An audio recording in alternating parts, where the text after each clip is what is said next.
Pues muy buenas noches, es viernes, no tenemos ninguna prisa, es viernes y siempre lo digo, el cuerpo lo sabe, ¿qué cambia los viernes? Cambiamos la vestimenta, cambiamos el ritmo del programa y cambia absolutamente la estructura. Así es que si te gusta ver lo que ha pasado durante esta semana y quieres saber qué es lo que está pasando, quédate ahí que arrancamos en un pispás.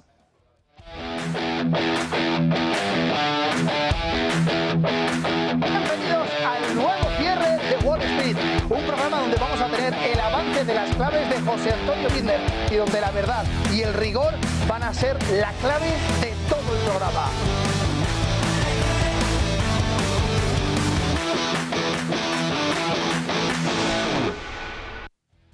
Pues os lo estoy contando, hoy es viernes, ya sabéis que nos relajamos, charlamos un poquito, ahora tendremos una tertulia en la que comentaremos qué es lo que ha pasado durante la semana.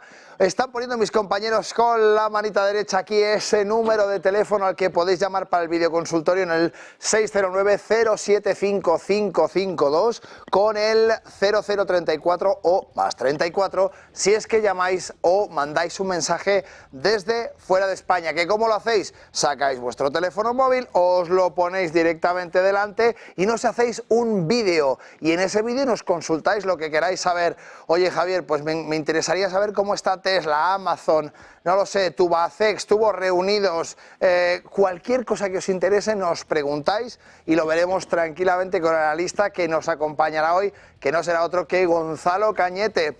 Dicho esto, como decía, calma chicha, no tenemos que correr, hoy no es día de operar, hoy es día de reflexionar.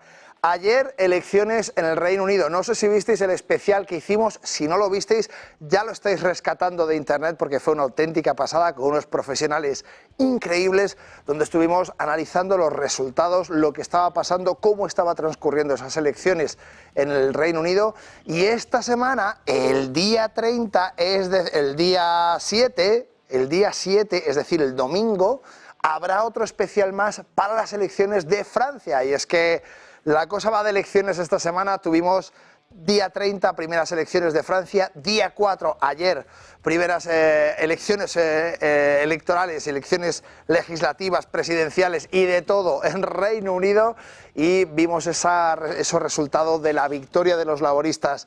Esta semana, como digo, el día 7, el domingo, segunda vuelta de las elecciones legislativas en Francia y veremos un poco cómo queda la cosa.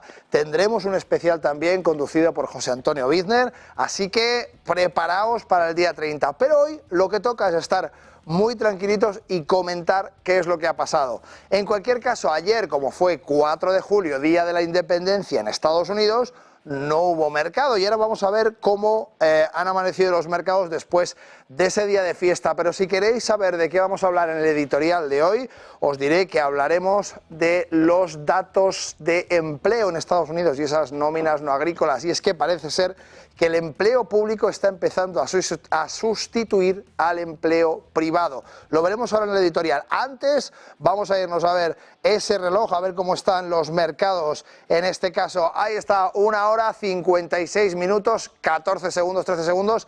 No tenemos prisa, tranquilos. Simplemente vamos a estar al corriente, no pasa nada. No corremos, no corbata, no traje, nada.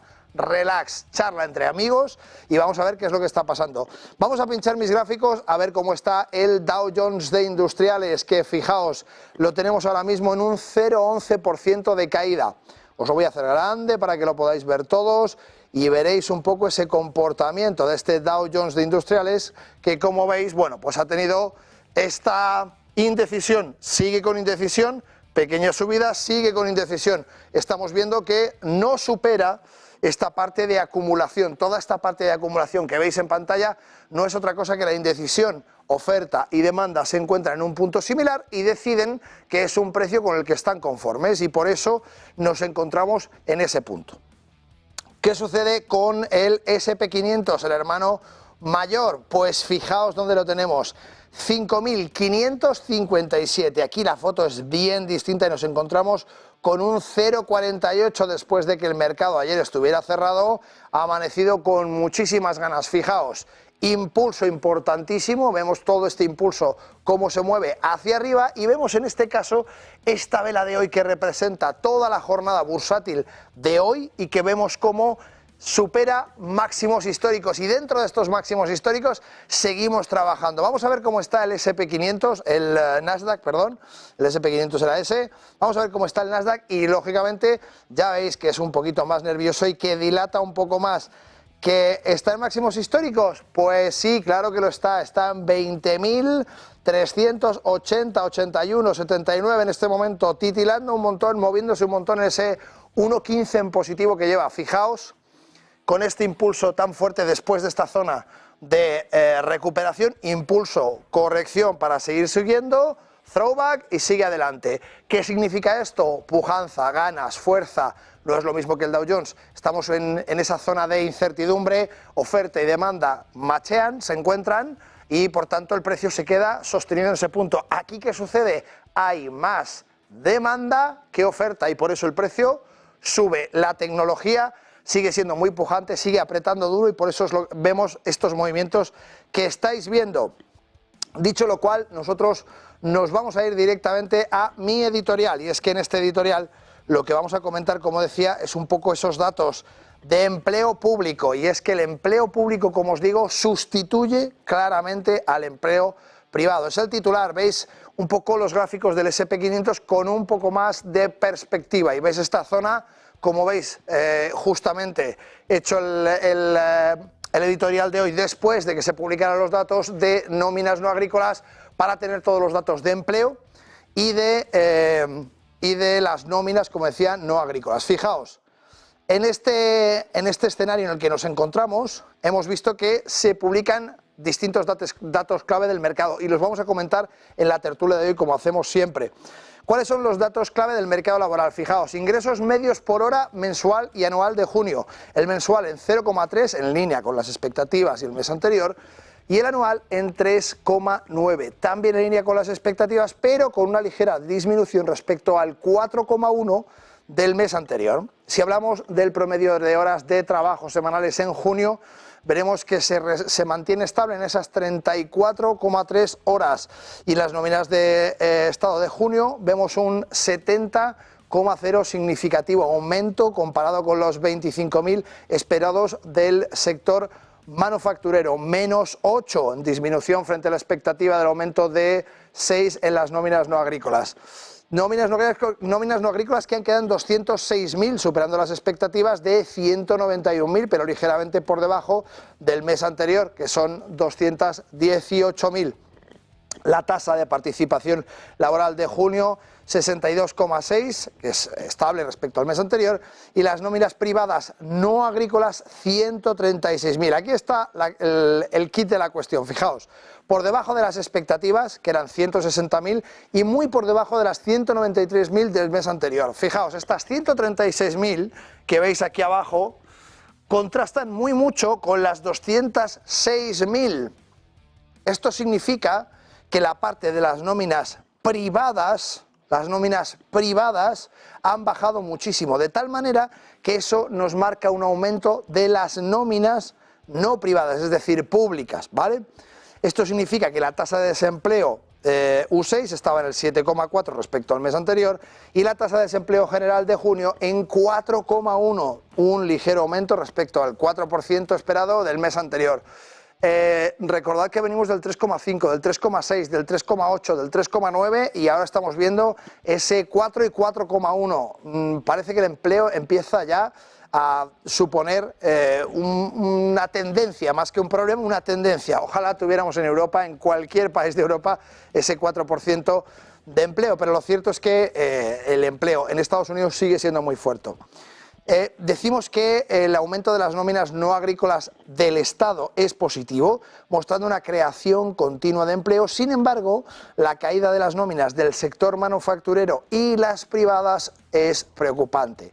Si hablamos, como decíamos, de los ingresos y horas de trabajo que hemos mencionado, pues los ingresos medios por hora se mantienen estables, lo cual es positivo para el poder adquisitivo de los trabajadores, aunque el crecimiento interanual nos muestra signos de desaceleración.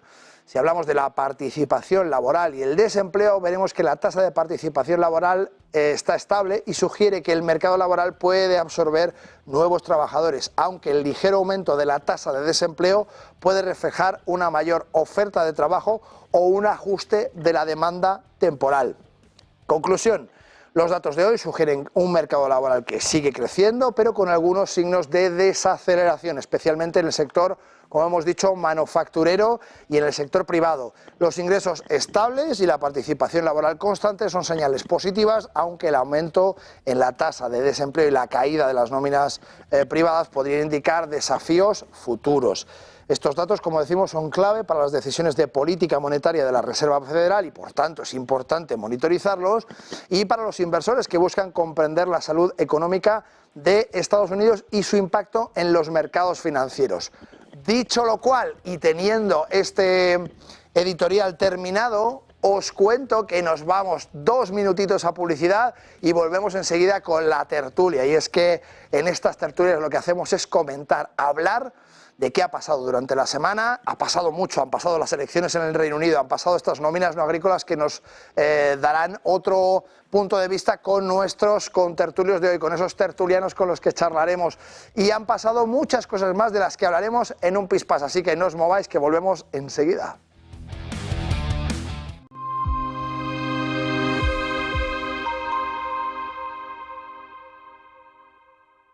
Vuélvete máster de tu futuro. Obtén tu Master of Finance con doble titulación de Tulane University, Estados Unidos, y de UFM, en Madrid.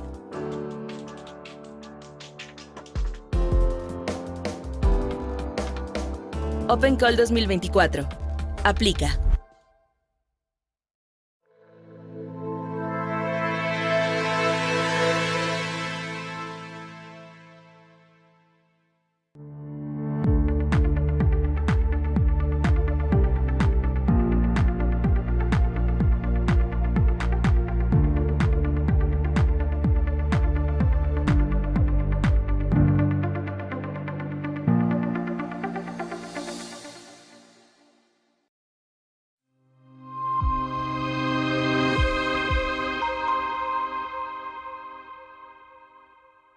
Vuélvete máster en transformar tu carrera. Obtén tu Master in Management con doble titulación de Tulane University, Estados Unidos, y de UFM, en Madrid.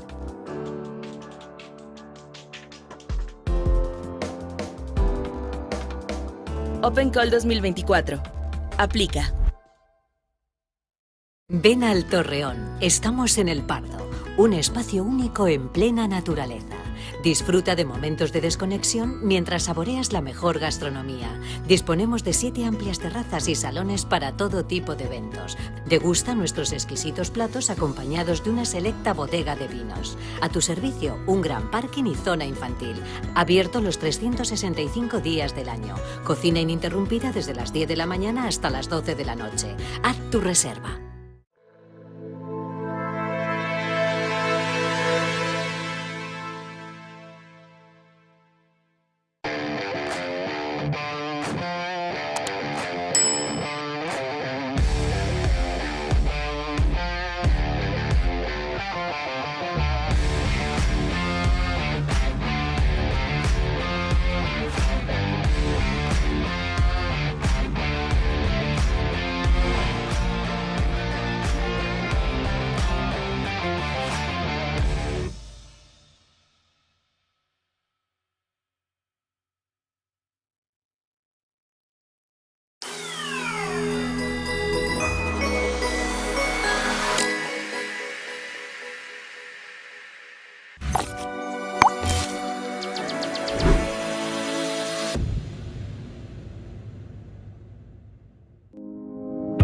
En noviembre de 2021, el presidente de El Salvador, Nayib Bukele, anunció un plan audaz, pero eso sí, bastante arriesgado, para que su país adoptara Bitcoin como moneda de curso legal y comprara un Bitcoin al día a un coste promedio en dólares. Más de 2 años después de esta apuesta, El Salvador parece estar capeando la tormenta de Bitcoin y además está saliendo relativamente ileso. A pesar de las modestas pérdidas en papel de unos 2.744 Bitcoins, las compras han promediado cerca de 41.800 dólares según algunas estimaciones, en comparación con el precio del mercado actual, que está en torno a los 36.300, 36.400 actualmente, aunque es cierto que el Fondo Monetario Internacional advirtió repetidamente sobre amenazas al crecimiento económico y también sobre la capacidad de pago de la deuda. Últimamente el país parece tener una base financiera, desde luego, mucho más sólida. Los bonos del país denominados en dólares han aumentado un 70% en lo que va de año. De hecho, los principales bancos ahora recomiendan comprar los bonos con la mira puesta en obtener mayores ganancias. Algunos de los principales bancos, como por ejemplo JP Morgan,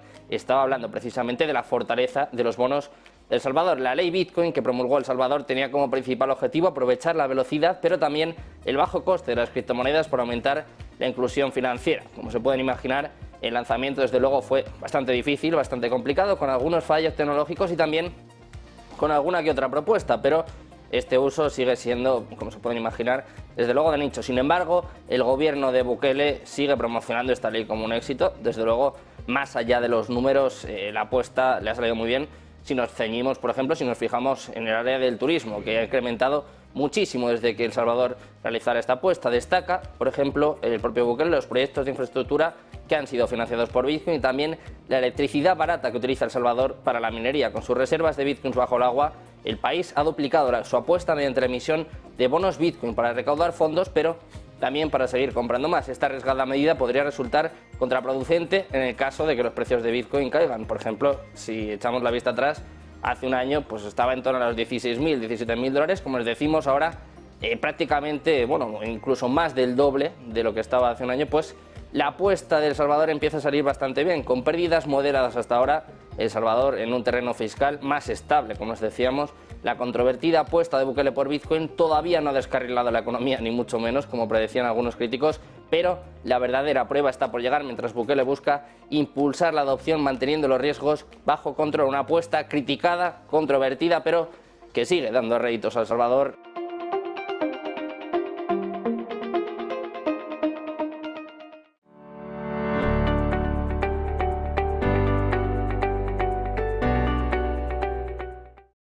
Pues estamos de vuelta en este nuevo cierre de Wall Street. ¿Que queréis que corra? Hoy no toca, hoy toca relax, hoy toca charlar, hoy toca reunirnos con amigos y comentar qué es lo que ha pasado esta semana, cómo ha ido la semana, qué cosas importantes hay y de qué tenéis que estar pendientes para la semana que viene. ¿Y quién nos acompaña hoy en plató? Pues nada menos que Gustavo Martínez, profesor de Finanzas de la Universidad Francisco Marroquín. Gustavo, muy buenas. Muy buenas, ¿qué tal? Pues fenomenal, aquí contigo echando el ratito en plató, fenomenal, muy bien. Y tenemos a distancia a nuestro querido Rodrigo Oria Pérez Espinosa. Rodrigo, muy buenas. Muy buenas tardes a todos. ¿Qué tal? Fenomenal, un placer verte como siempre y saludarte. Y también a Josep Pocalles, Growth Director de TradingView. ¿Qué tal? ¿Cómo estás? Estás muteado, creo, Josep. Perdón. Ahora pues sí. Decía que encantado de estar con vosotros una semana más. Fenómeno, pues me ha hecho tanta ilusión ver a Rodrigo que la semana pasada no pudimos contar con él, que se me ha olvidado decir el título de Rodrigo, y es que él es jefe de inversiones en Chevet Espinoza. Hay que decirlo porque es muy importante. Rodrigo, qué gusto verte. Un gusto. Pues como decíamos, hemos tenido una semana llena de cosas, han pasado un montón de cosas, entre ellas y la más importante, las elecciones que hemos visto ayer en el Reino Unido, que podemos arrancar con eso si os parece bien a todos los contertulios. Ayer hicimos un especial largo y tendido sobre el que estuvimos contando un poco los parabienes y yo quiero arrancar esta reflexión con la salida de Rishi Sunak. Me pareció absolutamente espectacular que el ex primer ministro ya, Rishi Sunak, saliera pidiendo perdón por los errores cometidos, a ver si aprendemos en otros países, por las expectativas que no había cumplido y diciéndole a todo el pueblo británico que la mejor opción posible era el nuevo candidato que iba a ser el habitante de Downing Street. Absolutamente espectacular. Algo que no hemos visto en otros países de Occidente hace muchísimo tiempo y me gustaría que me comentarais un poco cómo lo veis vosotros, Gustavo. Bueno, el Partido Laborista tampoco no se puede celebrar demasiado, pero bueno, es lo que yo creo que estaba prácticamente descontado, se veía venir y yo creo que los Tories volverán, pero está claro que el partido necesita una limpia, ¿no? Una purga, pero clarísimamente, ¿no? Ha pedido perdón, es algo que efectivamente pues no se suele hacer, al menos en España, y eso le honra, pero bueno, En España, ni en Italia, ni en Grecia, ni... Pero menos pedir perdón y más trabajar por el ciudadano, y si no, no te metas a político, ¿no? En general, pues bueno, a mí no me gusta el tinte que están adoptando en general todos los países, ¿no? Estamos viendo o socialdemocracia de un lado o de otro, pero fíjate en Europa ya, ¿no? Con esos partidos en Alemania emergiendo en Francia también con Le Pen, ¿no? Que no es otra cosa que socialdemocracia, pero de un extremo, y nos estamos viendo de un extremo a otro, ¿no? Estados Unidos ahora probablemente gane Trump, o sea, no hay libertad, y a mí me preocupa como ciudadano, me agrada y me reconforta como inversor, puesto que yo estoy posicionado en oro, en Bitcoin y en todo aquello que emerge si hay socialismo mundial, ¿no? Sobre todo si hay inestabilidad y esa polarización, ¿no?, que estamos viendo, Gustavo, que al final de lo que se trata es que, efectivamente, como muy bien dices, en todos los países estamos viendo una histeria colectiva hacia los lados de una manera espectacular. Hemos visto a Macron hablando de guerra civil. Un presidente de un gobierno segundo país más importante de Europa, hablando y advirtiendo a la población de que estamos ante el peligro de una guerra civil. Esto me parece para saltar por la ventana. Pero bueno, vamos a ir con las elecciones francesas un poquito después. Josep, ¿qué te ha parecido un poco esta salida por parte de Rishi Sunak? Pues mira, primero el comentario que habéis hecho de la situación de cómo los políticos reaccionan ante la derrota. Pues el caso de el ser de procedencia india, pues ya te imaginas que es una cuestión de modales, ¿no? En China, los países orientales, pues se ve mucho perdón, que tengo un poquito de eco. Entonces, te decía que es un poco la cultura, ¿no? Cómo la derrota, pues una persona que viene, bueno, no sabéis que su procedencia es india, pues cómo reaccionan ante eso, ¿no? Y aquí pues se trata pues desde un punto de vista más frío, ¿no? Entonces, pues yo tengo que decir que no me sorprende porque fíjate el Brexit lo que puede llevar es decir, a una situación desastrosa. Y por otro lado, pienso que lo que me ha hecho pensar sobre todo es si ha valido la pena todo este viaje durante todos estos años de pues decir que el Brexit pues iba a llevar a la Reino Unido pues a ser libre, otra vez a tener pues mucha mejora económica, y al final ha sido todo lo contrario, ¿no? Entonces yo creo que esto es una llamada a la reflexión de los políticos en la que muchas veces pues se habla de la democracia como que a veces la voz del pueblo es siempre lo mejor para ellos, ¿no? Y aquí se ha comprobado que no siempre es así. Es decir, al final no me hagas decir porque no tengo la solución cómo podría evitarse, pero lo que es cierto es que una decisión tomada por unos, pues en este caso unos ciudadanos probablemente poco informados, hicieron un error que les está costando después, creo que fue el 2016, no sé cuántos años hace ya, pero hace bastantes años, y están todavía asumiendo las consecuencias. De hecho, fíjate si es grave que se prevé incluso que hasta el Partido Conservador podría llegar a desaparecer. Entonces, esto es una llamada de atención de que, bueno, pues siempre se habla de que la democracia precisamente es saber hacia dónde tiene que ir, ¿no? El destino de los pueblos. Pero en determinadas decisiones estratégicas o muy importantes, como mínimo tendría que haber una cierta valoración del pueblo para tomar ciertas decisiones, ¿no? Ahora, ¿qué hemos visto? Pues el sentido contrario, es decir, como es una victoria apabullante, probablemente la mayor que ha tenido el Partido Laborista, cuando generalmente Reino Unido ha sido un país pues tradicionalmente enfocado hacia el business y hacia la economía, y ahora hemos visto pues una cuestión de un voto de castigo, es decir, lo hemos hecho mal, uno se disculpa y ahora vamos hacia el otro extremo en donde probablemente el gasto público tenga que volver a salir, porque no queda otra que si entra un partido pues digamos socialista pues va a tener que tirar del gasto público para poder levantar. Pero bueno, al final estamos en ondas políticas. Fijaros que pues aquí estaba el gobierno del Partido Socialista, pues las ondas van cambiando, ¿no? Determinados, en Alemania también, y van cambiando las ondas en función de cómo vamos en la economía, ¿no? Vamos a ver qué ocurre ahora con Francia, que lo comentaremos, pero bueno, es un poco mi comentario respecto a Reino Unido. Fenomenal. Pues Rodrigo, cuéntame un poco cuál es tu visión con respecto, por supuesto, a esa victoria aplastante del Partido Laborista, que no deja ninguna duda en que han sido las elecciones con la mayor derrota de los conservadores, y la educación, esos modales y ese deseo por parte de Rishi Sunak al salir. ¿Te parece postureo o de verdad crees que quería marcharse como fuera? Bueno, los políticos suelen decir más lo que piensan cuando están fuera de la política que cuando están dentro, porque cuando están dentro están sometidos a las leyes del poder, porque si hacen otra cosa pierden su puesto. Dicho esto, yo creo que la conclusión que estamos viendo globalmente es que a nadie le gusta el liberalismo económico, a nadie le gusta pues bajar los aranceles, bajar los impuestos, bajar las regulaciones. Todos los países y todos los grupos de poder que gobiernan esos países les gusta controlar, quieren libertad para ellos, pero no quieren libertad para el prójimo. Por eso vemos que al final para mí son todos estatistas, es decir, son amantes del Estado.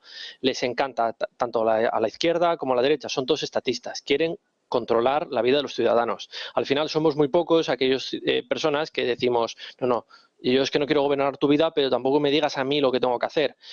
Por eso, al final, esto es un juego de poder en el que un montón de gente que tiene los resortes del poder pues extrae recursos a la gente para financiar sus proyectos y sus riquezas personales. Eso es la democracia, es un montón de gente que está dispuesta, no es que esté dispuesta, es que quiere que le mientan. La mayoría de la gente quiere ser engañada y eso pasa en todas las elecciones. Los políticos y dicen, os voy a prometer la luna lunera, y al final, pues lógicamente todo lo que prometen no se puede hacer, pero la gente compra esas mentiras porque realmente quiere ser engañada. La verdad suele ser algo que tiene un producto con muy mal marketing y muy mala venta. Pues sí, desde luego. Gustavo, me ponías caritas. Me ponías caritas con respecto a ese control, sean de izquierdas o sean de derechas. Al final, todos quieren tener esa parte del pastel, ¿no? Ese control. Bueno, y es que antes se me había olvidado decirte que lo normal es que eso suceda porque el problema es la educación, ¿no? Y lo que falta en este mundo a nivel general es educación financiera. De hecho, los más educados financieramente siguen siendo socialistas, con lo cual, imagínate si estamos lejos del punto óptimo de educación financiera. En el momento en el que las personas adquieren educación financiera, entienden cómo se producen las relaciones de intercambio, entienden cómo las economías de escala, la importancia que tiene que no haya los palos a la rueda que el Estado provoca, ¿no? Pues entonces la gente empieza a darse cuenta que, como bien ha apuntado Rodri, pues no se trata de socialismos de izquierdas o socialismos de derechas, no se trata de eliminar el poder del Estado, el estatismo, y dejar a las personas libremente intercambiar, ¿no? Y ese es el quid de la clave, ¿no? O sea, lo que ha llevado al ser humano hasta aquí en cuanto a la evolución es el comercio, ¿no? Y es lo que cada uno pues intenta poner trabas al comercio, al aranceles, todo eso son, digamos que es un involucionar, ¿no? En lugar de evolucionar, involucionar. Por eso me preocupa que Trump, a pesar de que Biden tampoco es bueno, venga al gobierno de los Estados Unidos, porque yo sé que lo primero que va a hacer es intentar, en la medida de lo posible, provocar inflación, ¿no? Y inyectar liquidez a nivel mundial, bueno, pues aumentar el gasto público, aranceles, y todo eso es malo para una economía, es cancerígeno, ¿no? Pues cancerígeno para la... Adelante. Una cosa. Querría decir que estoy de acuerdo que falta educación financiera, pero al final yo creo que se reduce a si quieres ser dependiente o independiente, si quieres ser esclavo y quieres tener un amo. Mucha gente quiere pensar que es libre, pero realmente está deseoso de tener un líder o un dictador benevolente que le dé todo y que le cuide. Entonces, al final, lo que falta aquí en esta sociedad son herramientas que empoderen, que es una palabra muy manida por mucha, pero que empoderen a las personas en el sentido de que les haga libres. Y esas herramientas, ¿para qué? Para liberarse del control estatal, que realmente es la mayor plaga que tenemos hoy en día, porque el Estado es el ente omnipotente que controla absolutamente cada uno de nuestros ámbitos de nuestra vida. Nunca jamás el Estado, ni la Iglesia Católica, ni los reyes absolutos habían tenido tanto control sobre nosotros. Estamos viendo al gobierno español más allá de ideologías, que quiere controlar incluso ya la vida sexual de los ciudadanos. Entonces, el Estado intenta totalizarlo todo. Esto es los gobiernos europeos, sean de cualquier signo político que sea, siempre tienen están muy cercanos al fascismo. Lo que decía Mussolini, todo dentro del Estado, nada fuera del Estado y todos somos el Estado. Ahora mismo no me acuerdo exactamente cómo era la frase, pero era resumen de que todo tiene que estar controlado por el Estado. Y eso es lo que quieren los políticos, controlar exactamente cómo vas a, la energía, tu coche, tú lo que pides en Internet, si ves contenido adulto, si mandas una transferencia. Eso es lo que realmente quieren. Entonces, si la gente quiere ser libre, tiene que empezar a investigar y tiene que empezar a liberarse de no utilizar software de como Google, tiene que empezar a utilizar herramientas financieras como Bitcoin sin datos, tiene que hacer un trabajo interno para poder ser libre, porque la libertad se conquista cada día. Los gobiernos están deseosos de esclavizarnos.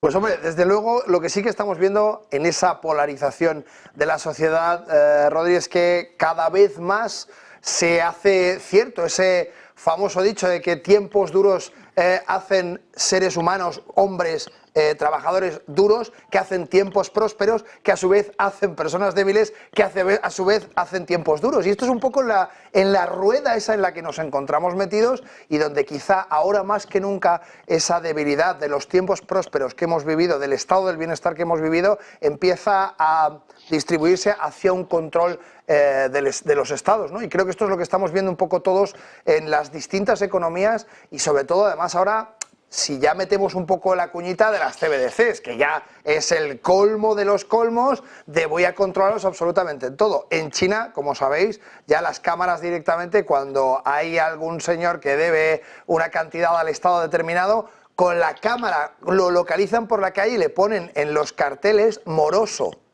O sea, esto ya es alucinante, esto es a lo que vamos a llegar aquí también, parece, ¿no? Sí, pero eso no va a terminar bien. Claro, no puede terminar bien. Nunca ha funcionado. Por eso te digo que, y por eso es obvio, cuando aquí llevo ya tiempo, Javier, defendiendo que la posición del oro es ganadora y la posición de Bitcoin, porque al final es la única forma que tienes de cubrirte contra tanto estatismo, ¿no? Bueno, yo no soy nada optimista, ya hemos visto hace poco la nueva ley esta, perdóname la expresión, pero se le llama el pajaporte, ¿no? Pero, bueno, perdóname, pero es que creo que se ha llamado así también en redes sociales y tal, que me parece patético, ¿no? Que prohíba este señor las páginas porno en España cuando resulta que las 10 más visitadas son extranjeras. Déjense de gastar ya el dinero así, ¿no? Pero es que, Gustavo, es que además están teniendo tintes del régimen de Franco, porque el régimen franquista era tremendamente puritano y ahora son esta gente la que nos quiere decir qué podemos ver y lo que podemos hacer. Cuando la gente de izquierda salía a Francia a buscar revistas, ¿no? En la época de la dictadura y ahora va a ser la derecha la que se vuelva pro-pornografía. Es una absolutamente locura. Sí, pero... Y decías lo de Macron, que vamos hacia la guerra civil. Sí, yo creo que sí que vamos hacia la guerra civil. No sé si llegaremos a un conflicto hermano.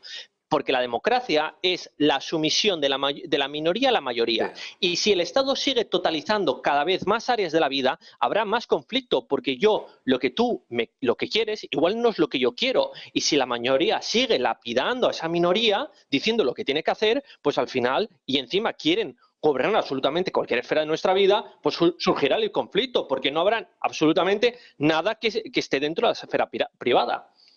Dicen, Josep, los politólogos, perdona que te corte, dicen, Josep, los politólogos, que ahora lo que se estudia es cuánto quieres lo que quieres. Es decir, si soy de derechas, ahora cuánto soy de derechas. Si soy de izquierdas, ahora cuánto soy de izquierdas. Ahora cuánto me importa, en definitiva, no pasarme a otra vía de pensamiento de la que tenía. Es decir, esa polarización, al fin y al cabo, que es de lo que estamos debatiendo. Pero hay una cosa que me gustaría recalcar un poco sobre las elecciones francesas, y es que, como vemos, la primera victoria aplastante del partido de Marine Le Pen, nos encontramos de nuevo con una situación muy poco habitual. Y es que sale Marine Le Pen y dice, no hemos ganado nada.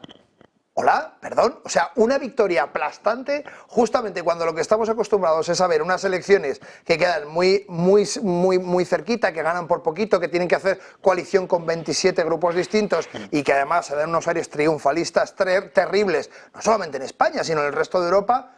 Nos encontramos las primeras elecciones donde Rishi Sunak se va, pide perdón. Después llega Marine Le Pen y dice, gana con una victoria aplastante y dice, no hemos ganado nada. Oiga, algo está cambiando en estos discursos, ¿no, Gustavo? Bueno, no solamente es que algo esté cambiando, sino que yo creo que seguimos estancados en el mismo problema, ¿no? Yo creo que lo ha definido Rodrigo perfectamente, ¿no? Sí. El problema clave es la El estatismo, sí, sí. estatismo, ¿no? Y que cada vez el mayor control que hay. Pero es que, hace 15 años no teníamos tanto control, ni hace 20. O sea, es una barbaridad cómo se están volviendo tan liberticidas los estados, y lo peor de todo es que no se está haciendo absolutamente nada para remediarlo. Y como bien ha dicho Rodrigo, pues la democracia no es otra cosa que la dictadura de la mayoría sobre la minoría, pero es que claro, el expolio que se está dando sobre la minoría cada vez es tan fuerte que esto no puede terminar nunca bien, ¿no? Y ahora mismo, por ejemplo, en España el 30% de la población sustenta al otro 70%, pero es que la figura del empresario, que es en última instancia, o del autónomo, o que es en última instancia el héroe de esta sociedad, ¿no? Porque es el que crea empleo, pues está completamente estigmatizada, da incluso hasta miedo decir que eres empresario, porque es como, bueno, el ladrón de la plusvalía y todas esas cosas que ya se quedaron, que parecía que teníamos superadas, pero estamos involucionando, no estamos evolucionando, estamos involucionando. Por eso el oro no para de subir. Si el oro es un termómetro muy fehaciente de lo que realmente está pasando. El oro nos ha ido a $2.400 la onza, con una subida de un 16%, que suponen cada 1% que sube el oro son 160.000 millones de dólares que la gente está comprando ahí. O sea, que estamos hablando de mover muchísimos dólares, intercambiar muchísimos dólares para comprar oro que ya capitaliza en 16 trillones de dólares. O sea, capitaliza 5 veces más que Apple. O sea, no es ninguna tontería. ¿Y por qué la gente está comprando oro si no produce nada? Porque están viendo que nos vamos a la mierda, perdóname la expresión, ¿no? Sí, sí, sí. Y esa es la realidad, ¿no? Al final la compra de oro es una compra, siempre lo ha sido, una compra de miedo, una compra de inseguridad, una compra de falta de convencimiento en la política actual, en el devenir económico de donde se mueva mi divisa, mi moneda, mi dinero, y en las decisiones que puedan tomarse dentro del gobierno que atañe a mi política fiscal o a mi política personal. Entonces, al final, esto evidentemente, esas subidas que estamos viendo en todo el mundo por parte del oro,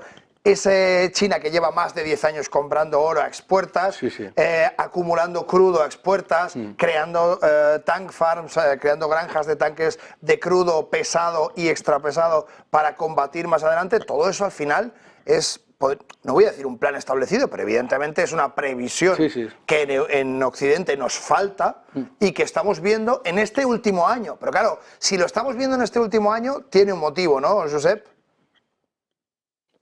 A ver, sí, lo que pasa que, a ver, déjame un momentito hacer una aclaración que quería comentar antes sobre Rodrigo. Sí. A ver, sí, está muy bien que todos quieren ser estatistas, pero al final es una cuestión de la educación de la población, ¿no? Al final tú no puedes abstraerte de que al final la mayoría de la población pues tiene un nivel educativo desafortunadamente en España cada vez peor. Y eso quizás es extensivo al resto de Europa, es decir, la población, la base de la población, pues si tú te pones un poco en cuál es el lado bueno, pues dices, oye, yo tener una paga mensual en el que yo no tengo que hacer ningún esfuerzo y yo tengo la vida tranquila y no tengo que preocuparme de nada porque todo me la da el Estado, pues, ¿qué quieres que te diga? Después de lo que sé perfectamente, lo que sé es ser autónomo y ganarme las perras a final de mes, pues al final dices, oye, pues a lo mejor me lo pienso, ¿no? Entonces, ahí voy con que una cosa es lo que el político, nosotros clasificamos el estatista, y otra cosa es lo que el pueblo quiere.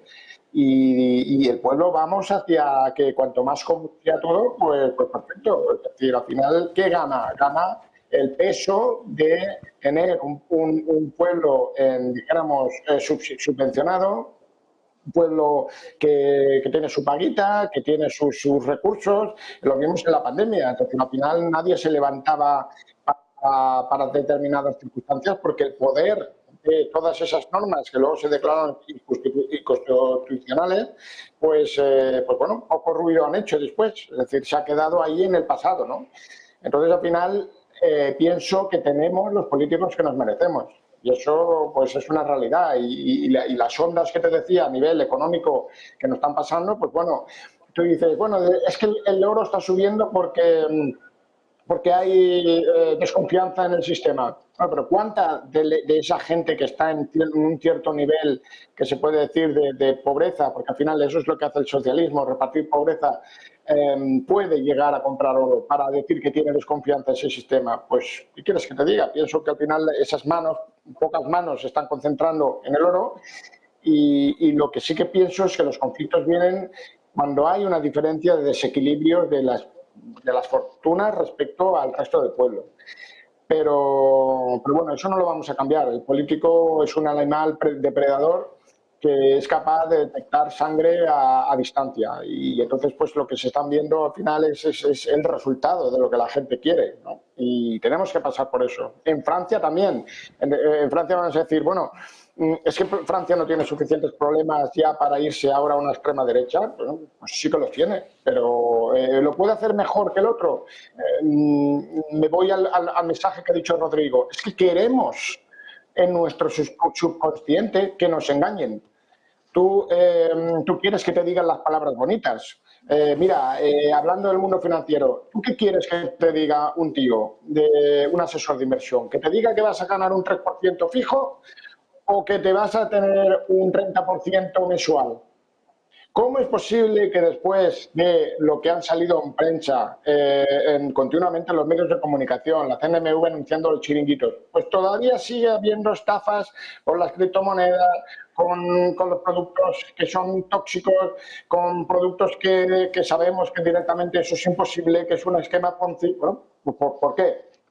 Porque tenemos esa sensación de que queremos que nos digan cosas bonitas al oído, que soy muy guapo, que soy muy alto y que sí, que yo soy el mejor y que voy a tener mucha rentabilidad, que te voy a prometer que vas a tener trabajo, que te voy a prometer que el Estado te puedes tener un bienestar y lamentablemente la realidad es otra. La realidad es que la vida es dura, la vida requiere un esfuerzo colectivo que la gente no lo llega a pensar y el político que lo diga pues no sale votado.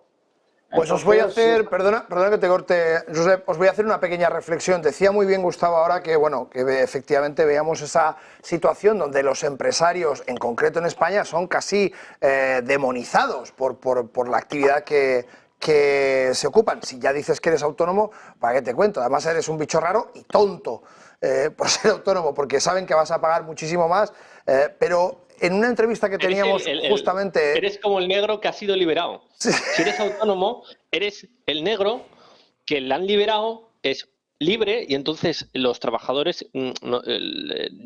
ser trabajador a mí me parece honroso, trabajar es honroso y los trabajadores tienen que estar muy orgullosos de su trabajo y de la labor que realizan. Pero aquel trabajador que está resentido en su puesto de trabajo y no querría estar ahí, no puede estar volcar su frustración interna contra aquellas personas que han decidido ser autónomo, que es lo que hace el gobierno, subir los impuestos para que realmente no quiera autónomos, porque son gente independiente. Entonces eso es una cosa... Pero fíjate, Rodrigo, y perdona que te corte, fíjate que el otro día, como decía, hacíamos una entrevista a un emprendedor, un chaval con 30 años en Estados Unidos, español, que se había ido a Estados Unidos a montar su negocio y este año cerraba con 30 millones de euros. El año pasado cerraba con 30 millones de euros el ejercicio y estaba pensando hacer un exit por 45 en lo que acaba de este año. Y lo único que nos decía al final de la entrevista es, por favor, que en España quiten la cuota de autónomos. No tiene ningún sentido que para tener una empresa un señor tenga que ser autónomo, tenga que pagar 300, 500 euros al Estado para poder montar su empresa. En Estados Unidos son auténticos ídolos los empresarios y en países como en España nos encontramos con este tipo de problemas. ¿Qué opináis vosotros? ¿Creéis que de verdad se puede hacer algún tipo de reforma en este sentido? Gustavo, que me pides la palabra. Sí, bueno, claro que se puede, pero es que lo acaba de decir Rodrigo, es que no le interesa al Estado. Al Estado no le interesa tener personas libres, ni emprendedoras. Al Estado... Ni siquiera que generen, porque al final un empresario genera muchísimos más impuestos, paga muchos más impuestos y da de comer más al Estado, ¿no? Sí, claro, imagínate solamente los puestos de trabajo que crea una Amancio Ortega o un Roig con el Mercadona y con todas las cotizaciones a la Seguridad Social. El principal ganador de que haya empresarios es el Estado. Pero esto le interesa al Estado. Pero el político es la imagen antagónica, es digamos que el enemigo del Estado en última instancia no son los ingresos que conlleva, sino que cuanta más gente haya emprendedora e independiente, como bien ha dicho Rodrigo, más probabilidad tiene el Estado de desaparecer, porque una persona que es independiente no necesita el Estado. Entonces, el Estado no puede formar a personas independientes ni financieramente responsables, tiene que formar a zoquetes financieros. Pues si tú coges Tú sabes que lo que paga una persona al año de pensiones, más o menos, son 4 o 5 mil euros que el Estado se arraiga esa propiedad de expropiarle ese capital para ahorrar por él sobre un derecho de cobro que no sabe si va a recibir en el futuro. Si tú ese dinero anualmente, que viene a ser unos 4 o 5 mil euros, lo inviertes periódicamente durante 35 años en el Standard & Poor's 500 con una rentabilidad promedio en los últimos 150 o 120 años de un 8,5-9% anual compuesto, resulta que te jubilas con 2 millones de euros por lo mismo que está haciendo el Estado por ti. Sin embargo, si el Estado se arraiga ese derecho, que lo hace, de ahorrar por ti, que tú no tienes ningún tipo de libertad de ahorrar porque te lo quita el Estado directamente, tú no sabes si vas a recibir esa renta, ni cuánto vas a recibir, y si encima mueres, no se lo puedes dejar absolutamente a nadie. Esa es la estafa del Estado, pero claro, mientras que siga habiendo gente inocente que no quiere aprender y gente ignorante que no quiere aprender, pues vamos a seguir viviendo más de lo mismo, ¿no? Pues a mí me gustaría añadir algo rápido. Adelante. Yo no creo que sea falta de conocimiento. Voy a hacer una pequeña diferencia. No creo que sea falta de diferencia, porque la Alemania nazi, Alemania era uno de los países más formados y con mayor nivel intelectual en los años 20-30 y votaron a los nazis, una panda de locos, ¿no? Que llevaran a la destrucción del mundo. Y no era por falta de ignorancia. Yo creo que realmente creo que es el tema del alma humana. La alma humana desea libertad, pero también desea esclavitud, desea tener certidumbre. Y al final, pues, como se ha vuelto muy laica la sociedad, el ser humano tiene una tendencia a poner su fe en algo. Y antes era la Iglesia Católica y el Estado ha sido divinificado, y el Estado es la función que realizaba Dios cuando decían Dios proveerá. Ahora es el Estado proveerá. Hemos sustituido a Dios por el gobierno. Y entonces, cuando tú depositas tu esperanza en el gobierno, cuando alguien como nosotros decimos estamos en contra del gobierno, la reacción es tan virulenta. ¿Por qué? Porque lo que estamos haciendo es como quitarle a su papá, a su mamá, quitarle a quien le va de proveer. Entonces, al final, Gustavo y yo, y no sé si Josep de qué pie cojea, pero bueno, yo sé que Gustavo y yo compartimos ideas, al final caemos a mal al 98% de la población porque le estamos matando a su fuente de provisión y de seguridad. Bueno, pues por alusiones, Josep. Sí, exacto. A ver, ¿de qué cojeo? Yo creo que soy en el centro, ¿no? Es decir, realmente hay que tener la misión centrada. Es decir, por supuesto, pienso que la vía ultra liberal del individuo, no creo en eso. Es decir, pienso que tiene que haber unos mínimos que son cubiertos por el Estado. Es decir, no puedes, eso sería, ¿qué te diría yo? Sería fascista demasiado, en el sentido de pensar de que todas las personas tienen la capacidad de desarrollarse por sí solas. Es decir, sería cruel, considero, que tú puedes pensar que, oye, si tú no llegas es porque tú no puedes, porque tú no quieres. Eso es cruel, ¿vale? Porque la vida a veces es bastante más cruel y te pone en posiciones en las que si no es gracias al Estado, pues no tienes ninguna cobertura, ¿no? Entonces no estoy de acuerdo en esa parte, pero sí pienso, o sí que estoy de acuerdo en la libertad del individuo para que él sea dijéramos, el responsable de su destino. Pienso, ya tengo una cierta edad, de que la vida nos ha puesto bastantes oportunidades. Otra cosa es cuando es al revés, que te ponen topes para que tú no puedas crecer. Es decir, que te ponen lastres, que es como decir, en esta camisa me van colgando lastres de peso que yo no me puedo mover precisamente por ese estado. Eso es una cosa distinta, porque este sí que me está coercitando mi libertad para poder desarrollar, ¿no? Entonces, esto es lo que estoy absolutamente en contra. Entonces, bueno, ahora ya sabes, Rodrigo, un poco de qué cogeo. Bueno, yo quería matizar a Josep.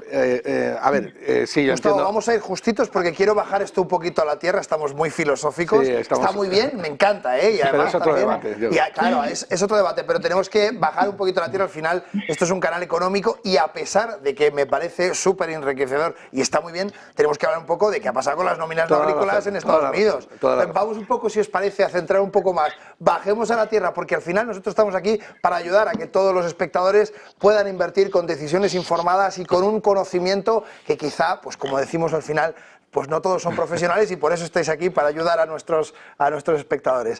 Coméntame un poquito, las nóminas no agrícolas, ¿qué es lo que habéis visto? Solamente este punto. El inciso que quieras. Josep es un tibio socialdemócrata, que diría Huerta de Soto. Bueno, dicho esto, es bastante sensato lo que ha dicho Josep, pero bueno, ya debatiremos otro día sobre ello. Las nóminas no agrícolas, el no farm payroll ha salido hoy, pero lo que realmente le ha importado al mercado ha sido la corrección, las nóminas revisadas de la publicación anterior, que han sido, vamos, desastrosas. O sea, es decir, el Estado hace las encuestas como le da la real gana para comprarle un mes y poder prepararse después, tanto las encuestas a los hogares como las encuestas a las empresas. Así que ha sido una muy mala noticia para la economía real, y seguimos con la dicotomía de malas noticias para la economía real, bueno para los mercados, y muy bueno para el oro, que sigue celebrando esa potencial formación de tipos de interés reales negativos como consecuencia de que la probabilidad de que los tipos de interés nominales caigan en septiembre pues ha aumentado mucho, y es normal que la Reserva Federal empiece a bajar los tipos de interés. Estados Unidos va a seguir generando inflación, el oro se va a ir a $3.000 en nada, en 2 suspiros, y ese es el resumen que yo hago, ¿no? Resumen que recogemos y que pasamos directamente a Rodrigo. Rodrigo, cuéntame un poco, ¿qué te parece a ti estos datos de nóminas no agrícolas y un poco esa reestructuración que últimamente vemos por parte de la Oficina de Estadísticas de Estados Unidos, que hace un poco de su capa un sayo? A ver cómo lo explico de forma sencilla. Al final, la economía es una tela de araña, la economía mundial es una tela de araña en que todo está interconectado. Estados Unidos es el centro del sistema, por cómo está diseñado el sistema bancario en dólares, y lo que estamos viendo es una desaceleración de la economía y por ejemplo, está aumentando el desempleo en países como Suecia, en Francia, Alemania, en China, en Canadá. Entonces, cuando los exteriores del sistema se empiezan a ralentizar, eso va a provocar inevitablemente que el núcleo se enfríe, que es Estados Unidos. Por lo tanto, cuando Suiza baja tipos de interés, cuando Canadá baja tipos de interés, cuando vemos a China que los tipos de interés de los bonos a largo plazo empiezan a enfriarse, eso va a impactar de forma no inmediata, pero sí en el medio plazo a la economía americana. Entonces, ver los datos de hoy es bastante engañoso, porque lo que hay que ver es las señales que está mandando el sistema. ¿Qué está pasando? Los PMIs, ¿qué está pasando con las nóminas? Ponernos una composición del lugar, y lo que estamos viendo es un enfriamiento global de la economía, y lo que va a pasar es que los tipos de interés se van a colapsar por ese menor crecimiento y menor inflación. Muy paulatino, desde luego, ese enfriamiento que vamos viendo, y estoy totalmente de acuerdo, en todas las economías mundiales, y que vamos recopilando esos datos. Os lanzo pregunta al aire, arrancáis si queréis por Josep, que justamente hemos hecho así el turno de preguntillas. ¿Os parece que podemos estar ante ese soft landing tan cacareado por todas partes? ¿Creéis que va a haber en algún momento un punto donde de repente haya un susto y toda esta fiesta de liquidez y de deuda exacerbada de todos los países de repente toca pagarla de una vez? ¿Cuál es vuestra visión? Mira, si me permitís hacer un inciso, por supuesto que estamos viendo el soft landing, estamos viendo que el empleo sigue fuerte y está, de momento seguimos el patrón que habían dicho ya la FED. Sin embargo, lo que yo pienso que puede ocurrir es que normalmente en el mundo financiero, pues al final la economía lo es todo, ¿no? Perdón, la confianza, ¿no? Que decía, la confianza es la desconfianza, estúpido.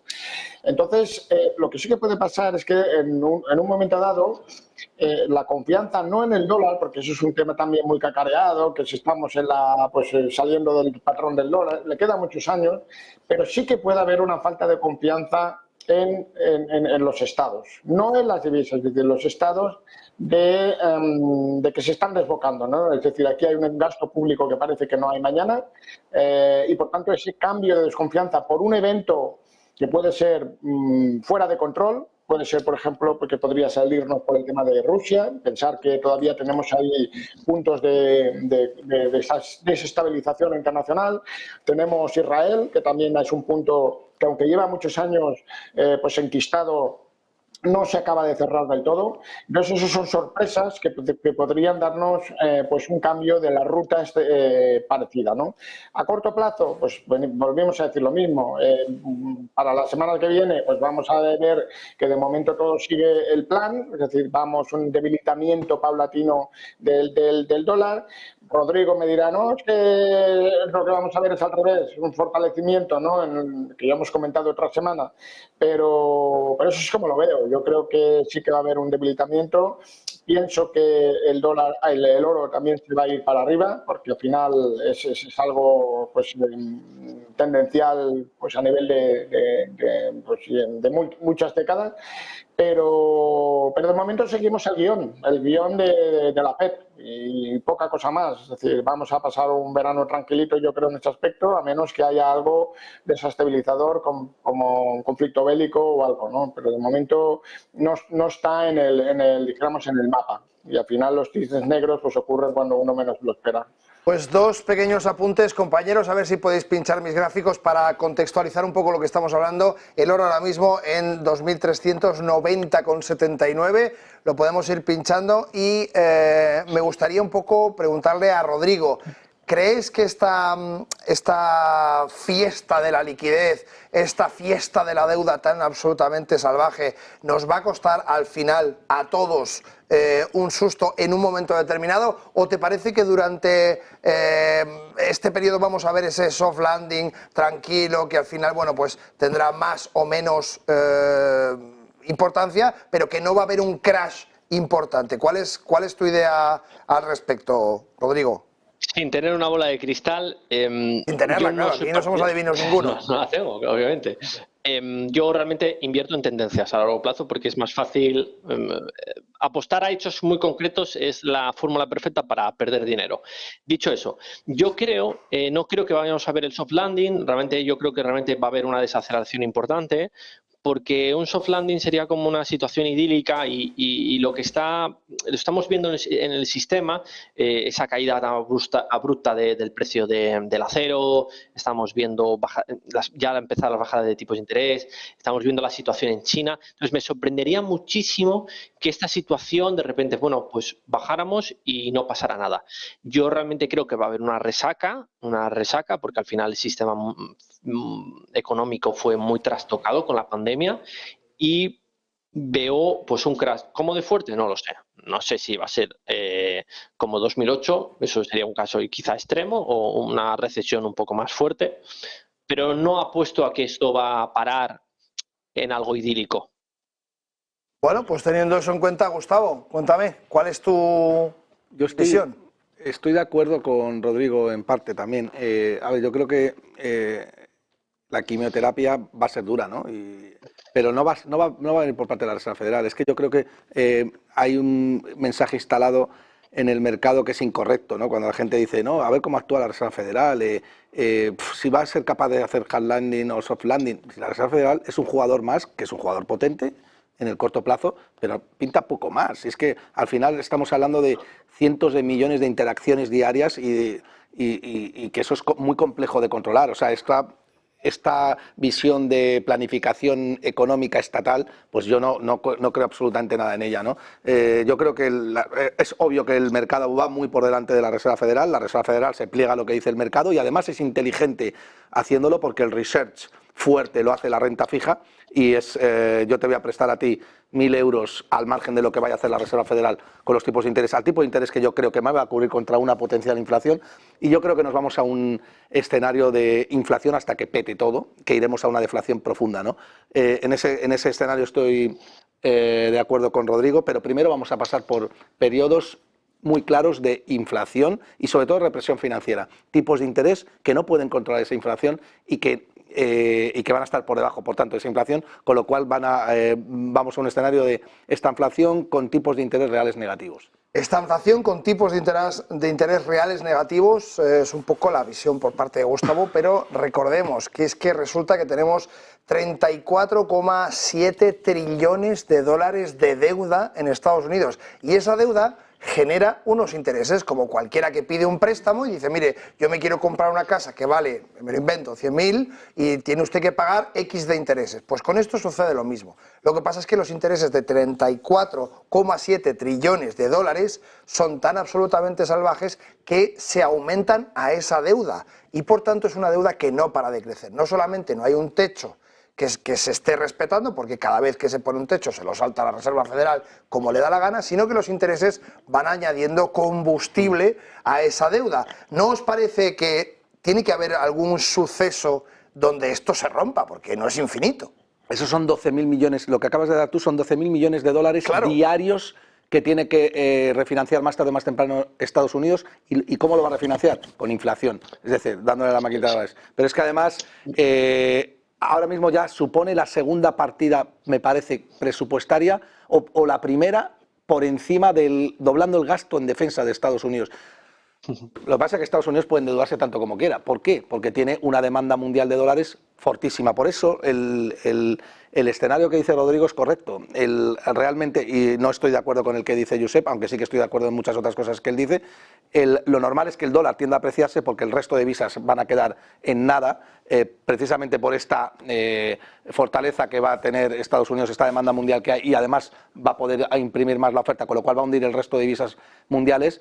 Y yo creo que ese es el escenario, ¿no? Fortalecimiento del dólar, mayor fortalecimiento del oro y represión financiera a nivel mundial, ¿no? Y ahí hay una guerra económica instalada que los chinos la han visto venir y por eso han fortalecido sus balances con oro, para tener colaterales fuertes, porque el dólar no les sirve como colateral ya, porque en cuanto quieren los americanos soplan y hunden el yuan a mínimos del año 2007, pero es que lo han hecho con el resto de divisas. El yen metido en un circo que no puedes ni subir ni bajar los tipos de interés, la libra hundida, el euro hundido, todas las divisas están hundidas. ¿Por qué? Porque los americanos hacen así, tienen el monopolio del dólar y controlan la economía mundial, ¿no? Pues hablando un poco de ese tablero...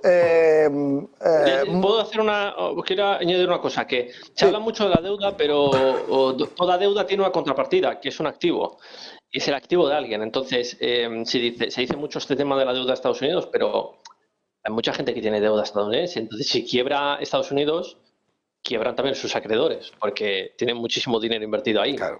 Entonces, esa es una situación que al final es como cuando dices, bueno, le debo 1 millón de euros al banco. Y dices, bueno, tienes un problema. Le debo 10.000 millones de euros al banco. El banco tiene un problema contigo. Entonces, al final, ahí...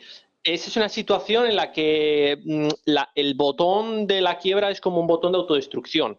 Y si llegáramos a ese momento, lo que pasaría no sería que el dólar bajaría de precio. Probablemente el dólar subirá a precios estratosféricos, porque si estáis quebrando Estados Unidos, quiebra todo el mundo, y si quiebra todo el mundo, ¿cuánto valen las divisas de esas personas? No valen nada. Y entonces el dólar se revaloriza, y cuanto más se revalorice el dólar en ese momento, genera un ciclo vicioso de revalorización de los activos en dólares, llevando todos los flujos de capitales del mundo hacia Estados Unidos. Entonces es como un vórtice que arrastra todo.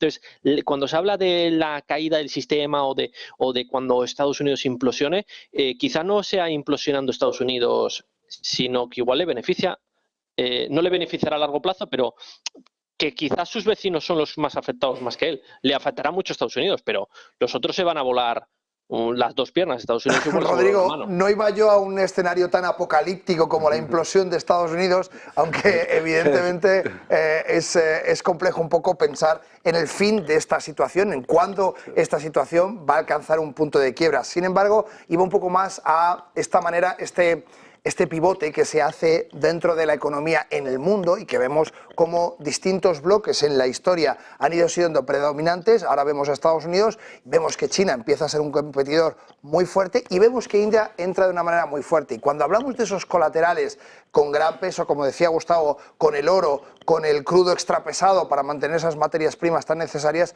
de repente nos encontramos además a India, que resulta que controla una gran parte del mercado de diamantes, otro activo que, aunque es muy complejo y no es tan sencillo de tratar como el oro, porque al final el oro se funde y siempre tiene el mismo valor y siempre funciona de la misma manera, los diamantes son muchísimo más complejos y tienen una regulación muy peculiar, que evidentemente no los hace tan transaccionables.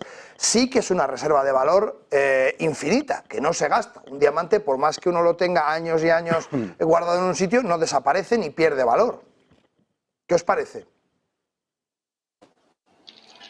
Pues mira, yo la verdad es que en los diamantes, pues precisamente no tienen una buena racha. La verdad es que no tengo un índice ahora para seguir el valor de los diamantes, pero no es un tema para mí especialmente relevante en cuanto al sistema financiero, ¿no? Yo creo que lo que estamos hablando aquí es demasiado sintetizar situaciones macroeconómicas que yo creo que son mucho más complejas que todo se resuma en estos 4 bloques, ¿no? Os quería poner una analogía. Cuando nosotros hablábamos hace unos años, los años 70, acordaros que la crisis que se vivió por el petróleo es de que la OPEP, pues en un momento dado se pusieron de acuerdo, ¿no? y empezó a subir el petróleo de una manera descarada. Eso ya no ha vuelto a ocurrir nunca más. Es decir, el petróleo hoy en día suministra de una forma muy distribuida a la economía mundial. Pues esto lo mismo está pasando con el resto de economías. Es decir, no podemos simplificar en que primero los bloques principales que están, dijéramos, dominando, China, India, pues dijéramos regiones. Oye, existen muchísimos núcleos económicos que antes la tecnología tardaba, no sé, años en llegar. Hoy, gracias a la tecnología de Internet, hace que la educación y en general pues el desarrollo llega casi a la vez. Cuando una tecnología, como en este caso Microsoft o Google o los 7 magníficos, la desarrolla, instantáneamente se despliega a todo el mundo.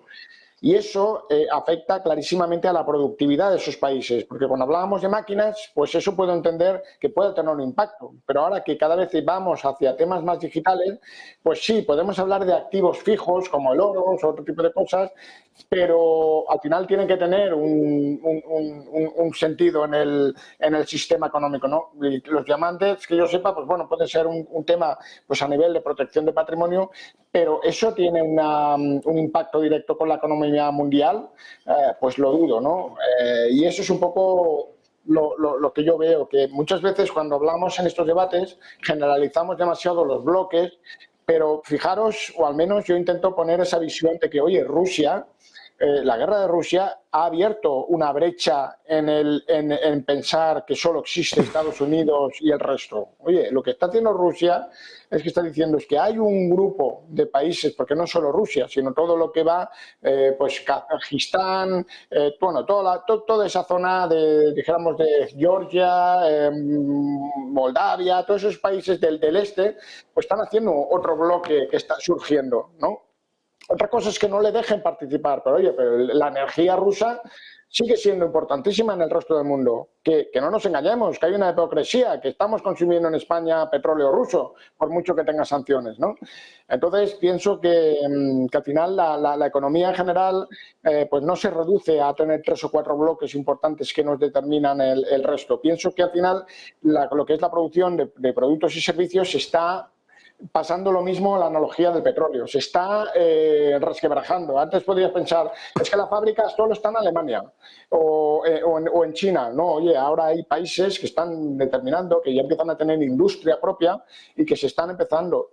India, pues porque podría ser un país extremadamente poblado, y tiene economía que ya empiezan a salir pues grandes tecnologías, empresas que ya no son coloniales, es decir, que ya han nacido en India, ¿no? En fin, entonces eso es un poco el talle. Yo creo que en el caso de los diamantes, la verdad es que todo hay que decirlo, es un sector que lo desconozco el impacto a nivel macroeconómico que puede tener, pero bueno, en el caso de India concretamente pienso que tiene otros factores que muchas veces ya están aquí, es decir, ya están produciendo casi al mismo nivel que China y no por la población, sino por esas compañías que están destacando y sobre todo el capital humano que hace que tengan la mitad de los CEOs del Nasdaq son indios, ¿no? Entonces eso va a determinar en cierta manera, movimientos de decisiones que van más allá del puro Estados Unidos.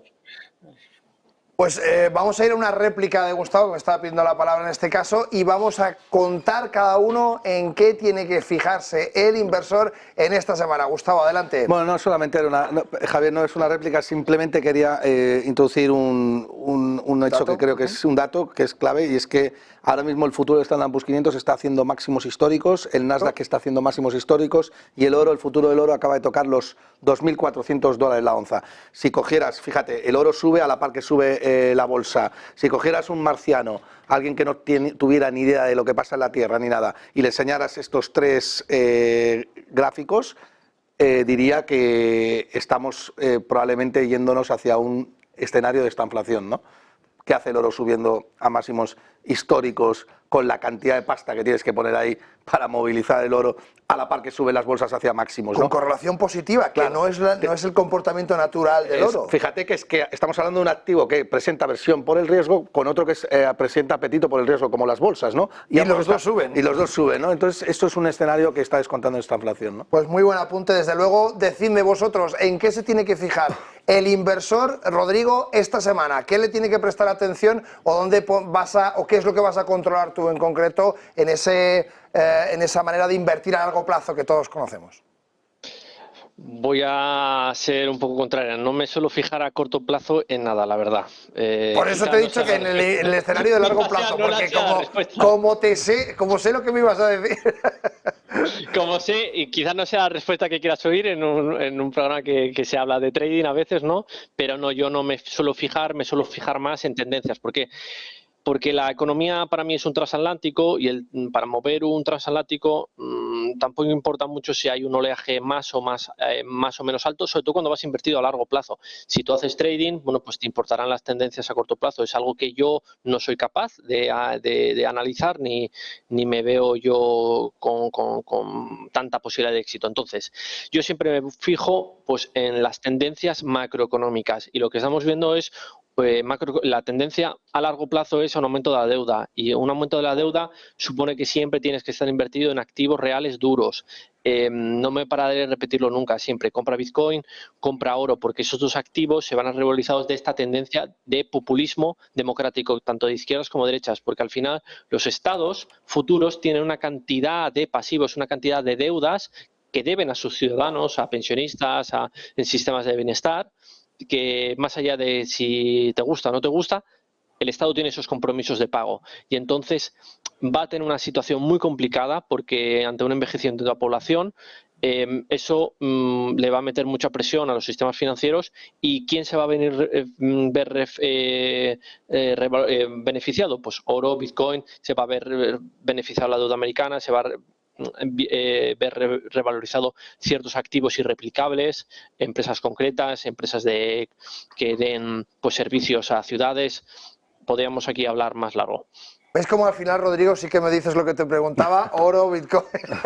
No pasa nada, podemos hablar de tendencias a largo plazo y podemos repetirlas todas las semanas si es tu visión. Claro que sí, al final se trata de eso, ¿no? Cada inversor tiene que invertir de la manera que a él le resulte adecuada para su perfil de inversión. Y por supuesto los inversores a largo plazo están representados en este caso con la visión que tú tienes. Así que magnífico, puedes contestar siempre a largo plazo, de lo cual estaré encantado. Josep, ¿de qué se tiene que cuidar y en qué tiene que estar fijándose el inversor esta semana? Mira, si recuerdas que tuvimos una entrevista hace 2 semanas, acuérdate que te comenté que veía que los bonos podrían ser ya un momento para ver que hemos llegado al tope, ¿vale? Fíjate que desde aquella semana no han ido más allá de ese 4,9, bueno, ha estado rozando, pero ahora estamos a la baja después del dato de desempleo del día de hoy. El dato que se tiene que tener en cuenta es cuando el bono a 2 años está por debajo del 4,5%. A partir de ese momento podríamos decir que estamos en un punto de inflexión en los bonos. Fijarse en ese dato porque es bastante relevante. Yo, evidentemente, cada uno con su historia, ¿no? Cada loco con su locura. Yo pienso que precisamente la bolsa norteamericana y el oro están subiendo hoy, cuando hablamos de que las dos están subiendo precisamente por la debilidad del dólar.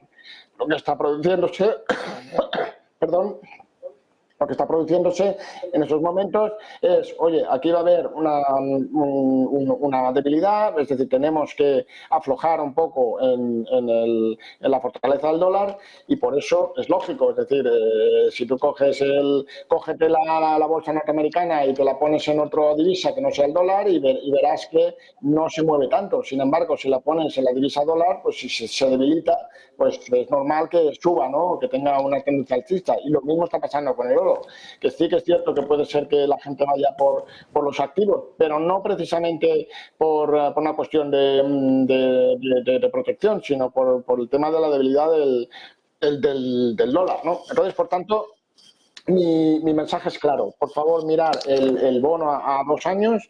Cuando esté por debajo del 4,5, eso es un punto ya para entrar. Es decir, sabéis que los tipos de interés van en dirección contraria de los bonos, pues probablemente sea un punto para entrar. Porque si efectivamente vamos a ese crash que está comentando Rodrigo, pues oye, el inversor tiene que pensar, pues ahora sí que es momento de estar en la renta fija, me calmo y no me compensa el riesgo de estar ahí comprando ahora en máximos, ¿no? Aunque nos queda un empuje, pero eso es un apunte. Bueno, pues yield en esos yield de los bonos de 2 años por debajo del 4,50. Lo tenemos ahora mismo en el 4,60. Podéis poner los gráficos, ahí lo tenéis, justamente en el 4,64. Este es el naranjita, este es el retorno del bono a 2 años y del bono a 10 en 4,27. El bono a 1 año justamente en 5,009. Gustavo, un apunte, ¿en qué se fija el inversor esta semana y de qué tiene que tener cuidado esta semana? Si miramos el estricto corto plazo, ya habríamos pasado el dato fundamental de empleo. Lo que tendríamos que seguir viendo es poner el foco en la próxima reunión de la Reserva Federal, que es próximamente, no recuerdo ahora, pero creo que es en 2 semanas, y tratar de descontar si la Reserva Federal va a hacer lo que el mercado está diciendo, que es lo que va a pasar. Es decir, lo que tiene que hacer el inversor es fijarse no tanto también en el bono de 2 años, pero más en la letra del Tesoro a 3 meses. Si la letra del Tesoro a 3 meses está empezando a caer su TIR, entonces la Reserva Federal va a rebajar los tipos de interés cuanto antes. Pues teniendo esto claro, ninguno me habéis dicho, habrá que fijarse en qué pasa el domingo, en esa segunda vuelta de las elecciones de Francia. Evidentemente no le dais un gran valor al impacto que pueda tener en Europa. Os dejo 15 segundos a cada uno porque nos come el tiempo, nos tenemos que ir a publicidad. ¿Creéis que va a impactar en Europa lo que suceda en Francia, sí o no? Gustavo. No, yo creo que puede haber un impacto muy de corto plazo para luego volver a normalizar la situación, pero no es demasiado relevante. Fenómeno. Rodrigo. Hombre, si gana la izquierda, pues será peor que si gana Marine Le Pen, pero Marine Le Pen tampoco es muy buena acción. Normalmente es malo, peor y guatepeor. Vale, al menos malo nos vamos entonces. Josep. Mira, yo pienso que es como, fíjate que no lo hemos comentado, pero el tema de la libra, ¿no? Prácticamente... Josep, 15 segundos, que me voy. Que nada. ¿Afectará o no afectará? No afectará. No afectará. Pues con esto lo dejamos clarísimo. Un placerazo, gracias por esta conversación de hoy entre amigos y como siempre digo, es una tertulia entre amigos. Hoy ha ido en gran medida por la parte filosófica porque somos seres humanos, al final los inversores tenemos una parte en la que lógicamente hay una parte interna que mueve nuestro deseo de invertir en según qué cosas y hemos hablado de lo divino, de lo humano, de lo próximo, de lo cortoplacista y de lo largoplacista y para eso hemos tenido nada más y nada menos que durante toda esta charla a Josep Pocalles, Growth Director de TradingView, Gustavo Martínez, profesor de finanzas en la Universidad Francisco Marroquín, aquí en el estudio, y a Rodrigo Oria Pérez Espinosa, jefe de inversiones de Chevet Espinoza. Mil gracias a todos, es un placerazo contar siempre con vosotros. Gracias. El placer. Gracias. Buen fin de semana. Fenomenal, nosotros nos vamos a esa publicidad. 2 minutitos, no os mováis, porque seguimos con un invitado muy especial para seguir desgranando un poco lo que ha pasado esta semana y lo que puede pasar la que viene. Así es que, quietos ahí todo el mundo.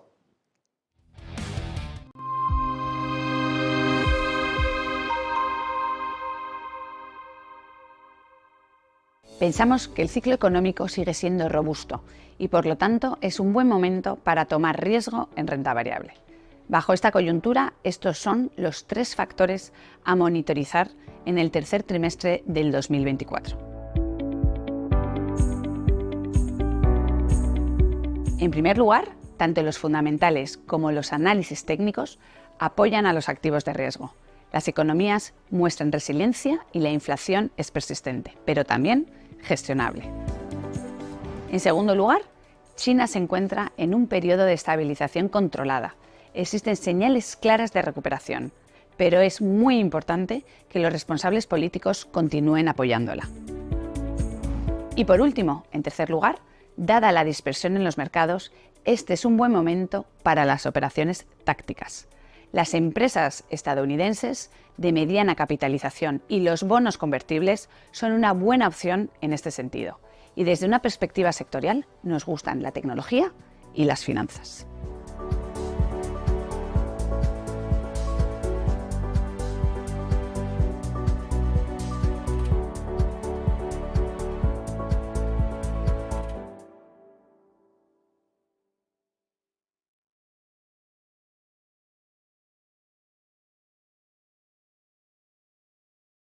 ¿Verdad que no saltarías de un avión sin paracaídas? Entonces, ¿por qué alquilas tu inmueble sin garantizar el cobro? Con el nuevo servicio Garantía Indefinida SEAC, tienes garantizado el cobro del alquiler puntualmente. Defensa jurídica, daños por vandalismo y protección antiocupas. Alquila tranquilo, SEAC responde. La mejor manera de empezar a invertir es la XTB App. Da tus primeros pasos con una app intuitiva. Y cursos en vídeo para todos los niveles, con miles de productos que se ajustan a tu estrategia. La herramienta de inversión y ahorro más completa en la palma de tu mano. Descarga la app y empieza ahora. Creemos que la sociedad actual necesita más arte y más color. Le da a la gente la oportunidad de asimilar diferentes perspectivas. Es realmente un placer pintar este cuadro, porque es una hermosa imagen para comenzar. Lo último que pintaremos es el auricular en vez del pendiente. Using a classic and merging it with modern. This is very provoking. Que llueva, la Virgen de la Cueva. Que llueva, los pajarillos cantan. La nube se levanta, la luna se levanta. Que llueva, la Virgen de la Cueva. Los pajarillos cantan, la luna se levanta. Que sí, que no, que caiga un chaparrón. Que sí, que no, que cante el labrador. Bien, ¿cómo me garantizarás que mis fondos estarán seguros contigo? Estarán súper seguros. Es difícil encontrar un broker que cumpla con todas sus expectativas. O quizá no tanto. Active Trades, broker online desde 2001. Ya, lo vi. Hay un nuevo estado de ánimo. En el Santander lo llamamos bienestando. Y lo sientes cuando al domiciliar tu cuota de autónomos disfrutas de un iPhone 15 con renting por 4,99 al mes, cumpliendo condiciones. Porque si quieres hacer grande tu negocio, estamos contigo. ¿Quieres sentirlo? Consulta condiciones en bancosantander.es.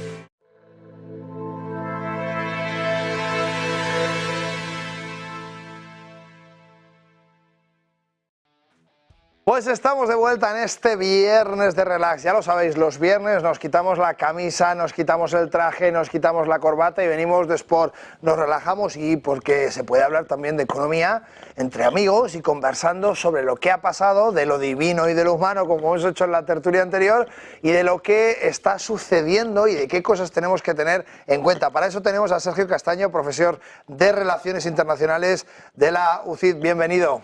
¿Qué tal? Muy buenas noches. ¿Qué tal, Sergio? Un Pues placer tenerte aquí con nosotros en el estudio, siempre un gusto recibirte. Un gusto venir siempre que me invitáis. Fenomenal. Así que encantado de estar aquí con vosotros. Pues a mí me gustaría que me comentaras un poco, vamos a arrancar un poco por lo que tenemos más próximo, que acaba de pasar ayer, esas elecciones del Reino Unido, victoria aplastante. Nunca el Partido Conservador había obtenido una derrota tan sumamente salvaje, y esa salida por parte, yo no me canso de decirlo, de Rishi Sunak, elegantísima, pidiendo perdón a los ciudadanos, pidiendo disculpas por haber decepcionado y no cumplido las expectativas de aquellos que decidieron confiar en él, porque recordemos que Rishi Sunak no fue un presidente electo, sino que fue un presidente escogido directamente por el Partido Conservador. No, y además escogido porque se suponía que hacía falta un economista para que resolviera la situación por la que estaba atravesando el Reino Unido, y muchos pusieron la esperanza en que probablemente una persona con un perfil más técnico, economista, pues podía resolver la situación del país después de lo que había sucedido con el breve gobierno de Liz Truss, que estuvo Fueron 5 semanas. 40 y tantos días, sí, ¿no? 5 semanas, tomó unas decisiones económicas, decisiones financieras que fueron erróneas, la libra se depreció de una manera alarmante y eso pues llevó a un cambio de gobierno, entra Rishi Sunak, pero 2 años después pues no se ha conseguido los objetivos. Sí que es verdad que si analizamos cómo estaba la economía en 2022 y cómo está ahora, con el 11% de inflación que llegó a tener en 2022 y un 2% ahora, pues en términos macroeconómicos se podría decir que ha mejorado la situación del Reino Unido, pero todas esas medidas tienen que reflejarse en los bolsillos de los británicos y eso no se ha conseguido. Y mientras la gente no se vea con el poder adquisitivo suficiente como para afrontar la vida de una forma relajada y su día a día pues sea tranquilo, sea cómodo. Luego también hay problemas con el sistema sanitario. Son problemas de base que no se pueden resolver en 2 años, y Rishi Sunak pues no ha tenido la capacidad de resolver.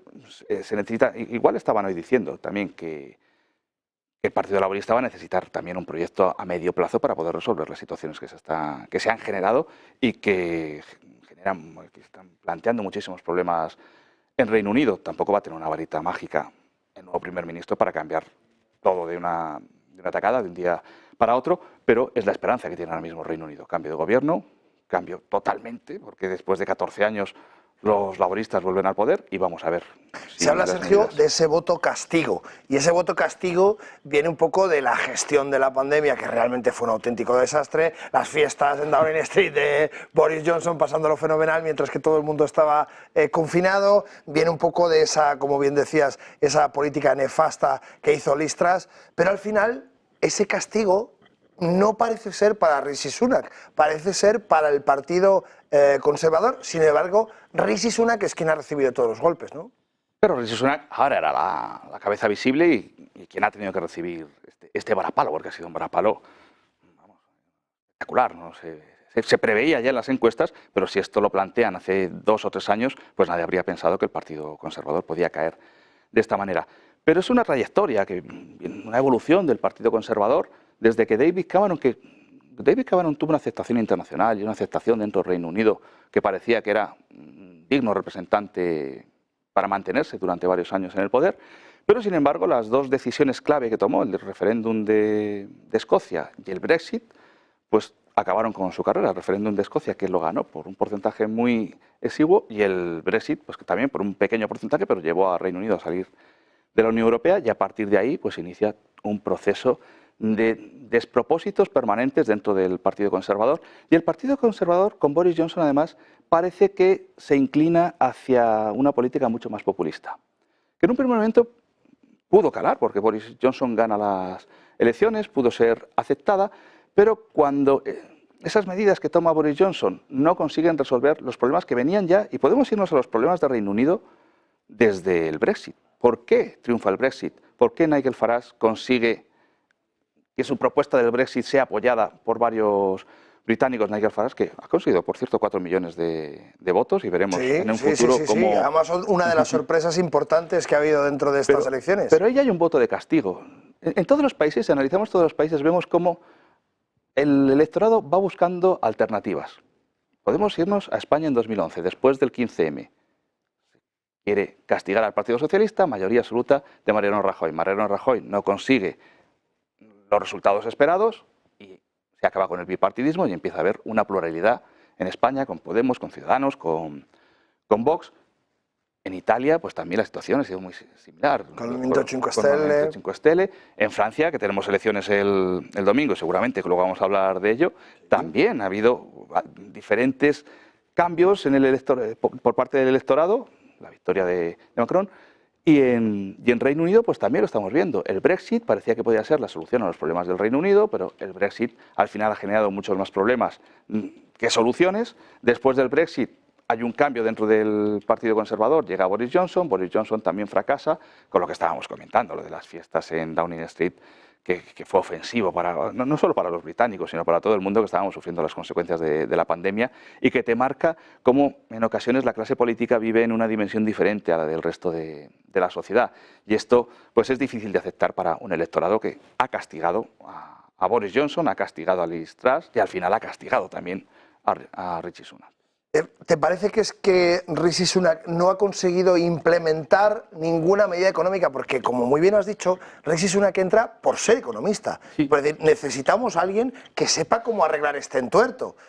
¿Te parece que es que ha fracasado en ese cometido? Es decir, voy a tomar decisiones, porque sin embargo hemos visto la libra repuntar mucho mejor, el FTSE también ha subido bastante, no igual que el resto de índices europeos, es verdad, y ahí es donde hemos empezado a ver cómo efectivamente ese Brexit fastidiaba las cadenas de suministro, encarecía la distribución, hacía más difícil la contratación de mano de obra extranjera, que era un pulmón importantísimo en Reino Unido. ¿Te parece que es que quizá no ha sabido implementar ninguna medida popularmente conocida? Porque las medidas que ha implementado sí que han subido si las medidas la economía. Han tenido su efecto, y lo comentábamos antes, como la inflación ha bajado del 11% al 2%, pero debemos tener en cuenta, analizando Reino Unido o cualquier país del mundo, que estamos en un entorno globalizado, donde un único gobierno no tiene capacidad para resolver los problemas económicos. Los problemas económicos de Reino Unido no vienen de la situación concreta de Reino Unido, no son consecuencia directa de que haya más o menos migración. O al menos no exclusiva, desde luego. No. Reino Unido sale de la Unión Europea. La Unión Europea tiene dificultades para afrontar estos problemas, pero el Banco Central Europeo puede tomar decisiones que afectan a un entorno mucho más amplio y que al final pues consigue unos resultados más directos. Reino Unido ahora mismo, que actúa de forma independiente, las decisiones que se toman dependen de sus relaciones comerciales con Estados Unidos, de sus relaciones comerciales con la Unión Europea, con China, con el resto de países, de la situación social dentro de Reino Unido, de la situación económica interna, pero también de la situación económica externa. Y los gobiernos, aunque cuando vamos a las elecciones pensamos que los gobiernos tienen la capacidad para resolver todos nuestros problemas, los gobiernos muchas veces se ven limitados a la hora de poder resolver los problemas que van más allá de la situación interna del país y que están motivados por todo lo que rodea a la economía mundial y todo lo que rodea a una realidad política mundial que, igual que afecta a todos los países con los populismos y con la polarización de la política, pues también afecta a Reino Unido, aunque en estas elecciones de momento lo que ha habido es un cambio dentro del bipartidismo, pero si no hay una respuesta clara por parte del Partido Laborista, seguramente que en las siguientes elecciones veremos cómo vuelven a subir los liberales, que estaban casi desaparecidos y han vuelto a tener un resultado bastante... de 8 a 68 eran las encuestas... Suben los liberales buscando esa alternativa dentro de la moderación, pero si ni los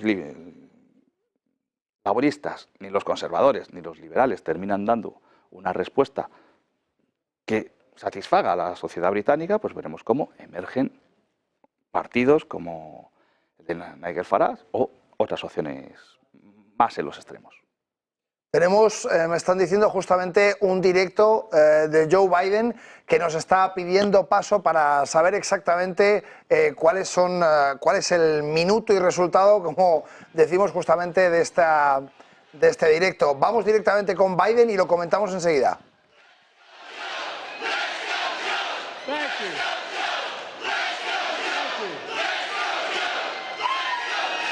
Hello, Wisconsin, Wisconsin, Wisconsin.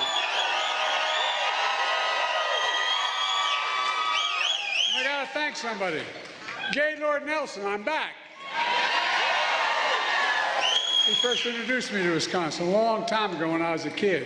I'm only 40 now, but I was a kid then. Sabrina, thank you for the introduction and for the volunteering for our campaign. And a special thanks to one of the best governors I've ever worked with in my life, Tony Evers.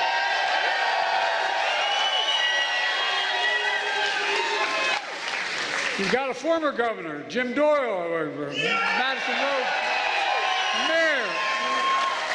mayor of this city. And look, we got a guy who has a tough time winning an election. He only gets 70% of the vote. Congressman Mark Pocan. And so many local leaders are doing, including the chair of Wisconsin Democratic Party, Ben Wickler. Ben. Oh, Ben. Folks, did you have a good 4th of July? By the way, if you wonder whether Trump has it all together, did you ever hear how he explained the 4th of July when he was president? No, I'm serious. This is true. His explanation how America won the Revolutionary War, I'm not making this up. He said in his 4th of July speech 5 years ago, he said, George Washington's army won the revolution by taking control of the airports from the British. To talk about me misspeaking, airports from the British in 1776.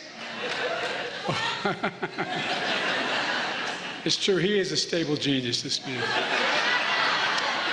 My friends, I'm in Wisconsin for one reason, because we're going to win Wisconsin today. We're going to win it.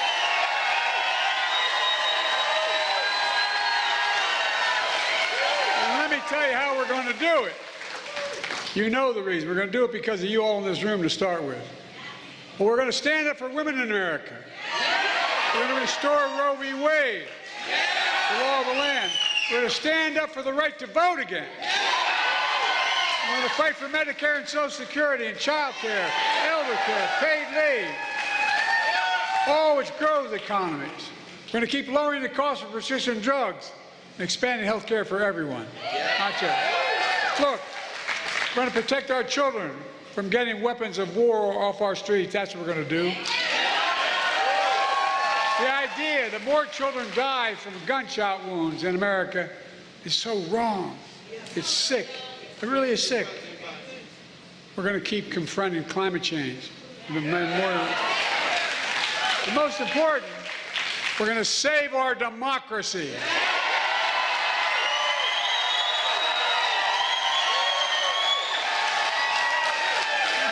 Now you probably heard, we had a little debate last week. Can't say it was my best performance. We love it, Joe. But ever since then, there's been a lot of speculation. What's Joe going to do? Is he going to stay in the race? Is he going to drop out? What's he going to do? Well, here's my answer. I am running and going to win again.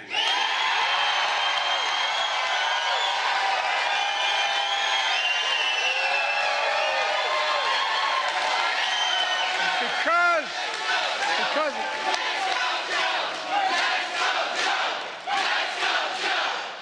we're going to go. Folks, I'm the sitting president of the United States of America in no small part because of you. Not a joke. In 2020, you came through for me. I'm the nominee of the Democratic Party. I'm the nominee of this party because millions of Democrats like you just voted for me in primaries all across America. You voted for me to be your nominee, no one else. You, the voters did that. And despite that some folks don't seem to care who you voted for, well, guess what? They're trying to push me out of the race. Well, let me say this as clearly as I can. I'm staying in the race. I'll beat Donald Trump. I will beat him again in 2020. Well, by the way, we're going to do it again in 2024. I learned long ago, when you get knocked down, you get back up.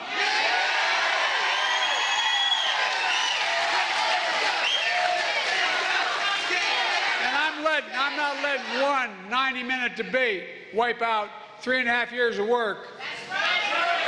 As the governor said, I've led this nation from the depths of pandemic to the strongest economy in the world, and that's literally true. And I and you are not finished yet. Now, you probably also noticed a lot of discussion about my age. I know I look 40. I keep seeing all those stories about I'm being too old. let me say something. I was too old. I wasn't too old to create over 15 million new jobs.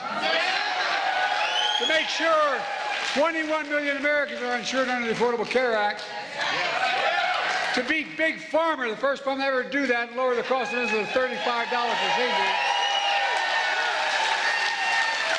Was I too old to relieve student debt for nearly 5 million Americans and grow the economy?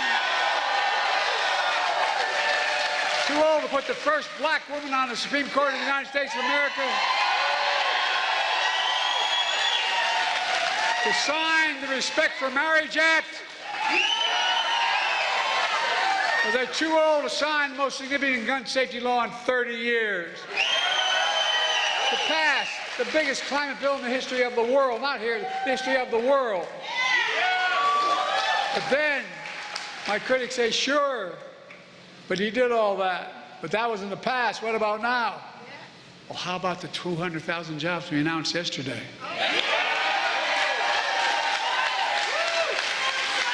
So let me ask you, what do you think? You think I'm too old to restore Roe v. Wade, the law of the land? You think I'm too old to ban assault weapons again? To protect Social Security and Medicare? To get child care, elder care for working families who need the nation? To make billionaires finally start to pay something beyond 8.2% of the tax rate? Let me ask you, you think I'm too old to beat Donald Trump? I can hardly wait. Anyway. Folks, let's focus on what really matters. We're running against the biggest liar and the biggest threat, oh really, the biggest liar and biggest threat to our democracy in American history. That's not hyperbole. Over 150 presidential historians voted him the worst president in American history. No, the worst. As I've said before, he has the morals of an alley cat. He lies about the economy he created. The truth, he's one of only 2 American presidents who left office with fewer jobs than when he came into office. You know who the other one was? Herbert Hoover. Fact. That's why I call him Donald Herbert Hoover Trump. He lies about the pandemic he totally botched. The truth is, over 1 million people went on to die. He told us what? To inject bleach in our arm. It wasn't serious. He lied about how great he was for veterans in his administration. The truth, he called veterans who gave their lives serving America, and I was just in Normandy and on the beaches of Normandy and all through that area. And he said, I have trouble saying this because my son died as a consequence of Iraq. Who gave their lives, he called them, quote, suckers and losers. By the way, I'll be damned. I'm glad I wasn't with him because I'll be damned to let him talk about my son that way. That's right. But how do we know he said this, that I'm not making this up? A 4-star Marine general, his own former chief of staff was with him, and he told us that's what he said. But he's not the only former Trump official warning us about how bad Trump is, including the former secretaries of defense and even his own vice president. They refused to endorse him. Says a lot about who Trump is and says a lot about what he isn't. By the way, I couldn't ponder, I guess I shouldn't say it. But by the way, I couldn't be prouder to have your support and the support of our great Vice President of the United States, Kamala Harris.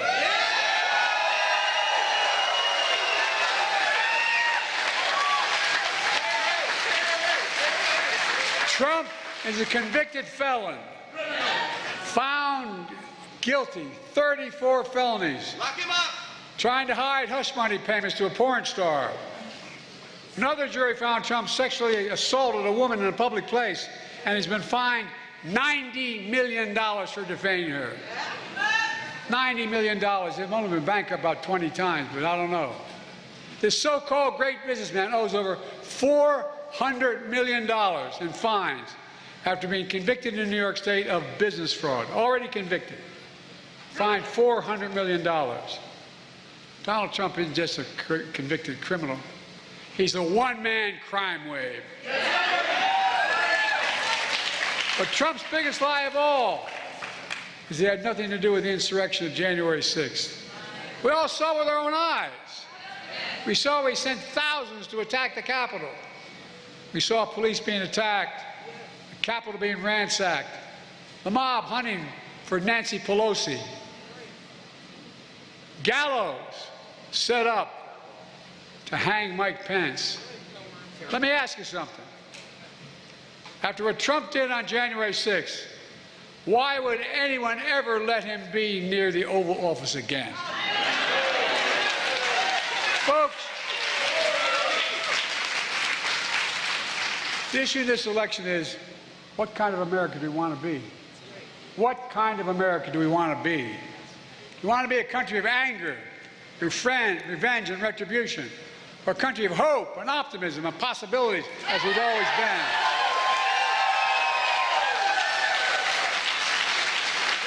I want a country where women have a right to make their own health care decisions. Trump wants an America where abortion is banned and women are punished. I want an America where health care is a right, not a privilege. Trump wants to throw tens of millions of people who couldn't get insurance any other way than Obamacare off of Obamacare. I want America where the very wealthy begin to pay their fair share. Trump wants to give the very wealthy an additional, last time out when he was president, he gave them a $2 trillion tax cut, creating the largest deficit any president has in one term. Now he's announced he wants another $5 trillion tax cut after already leaving the largest deficit. It's hard to make this up. I want to protect Social Security and Medicare. He wants to cut Social Security and Medicare so he can cut taxes for the very wealthy. I want to ban assault weapons and require universal background checks. You all heard him promise the NRA. He promised the National Rifle Association, I will do nothing about guns. That's what he said. I will do nothing about guns. And he means it. I want January 6th insurrectionists to serve their full prison terms. Trump wants to pardon them. Folks, you can't be pro-insurrectionist and pro-American at the same time.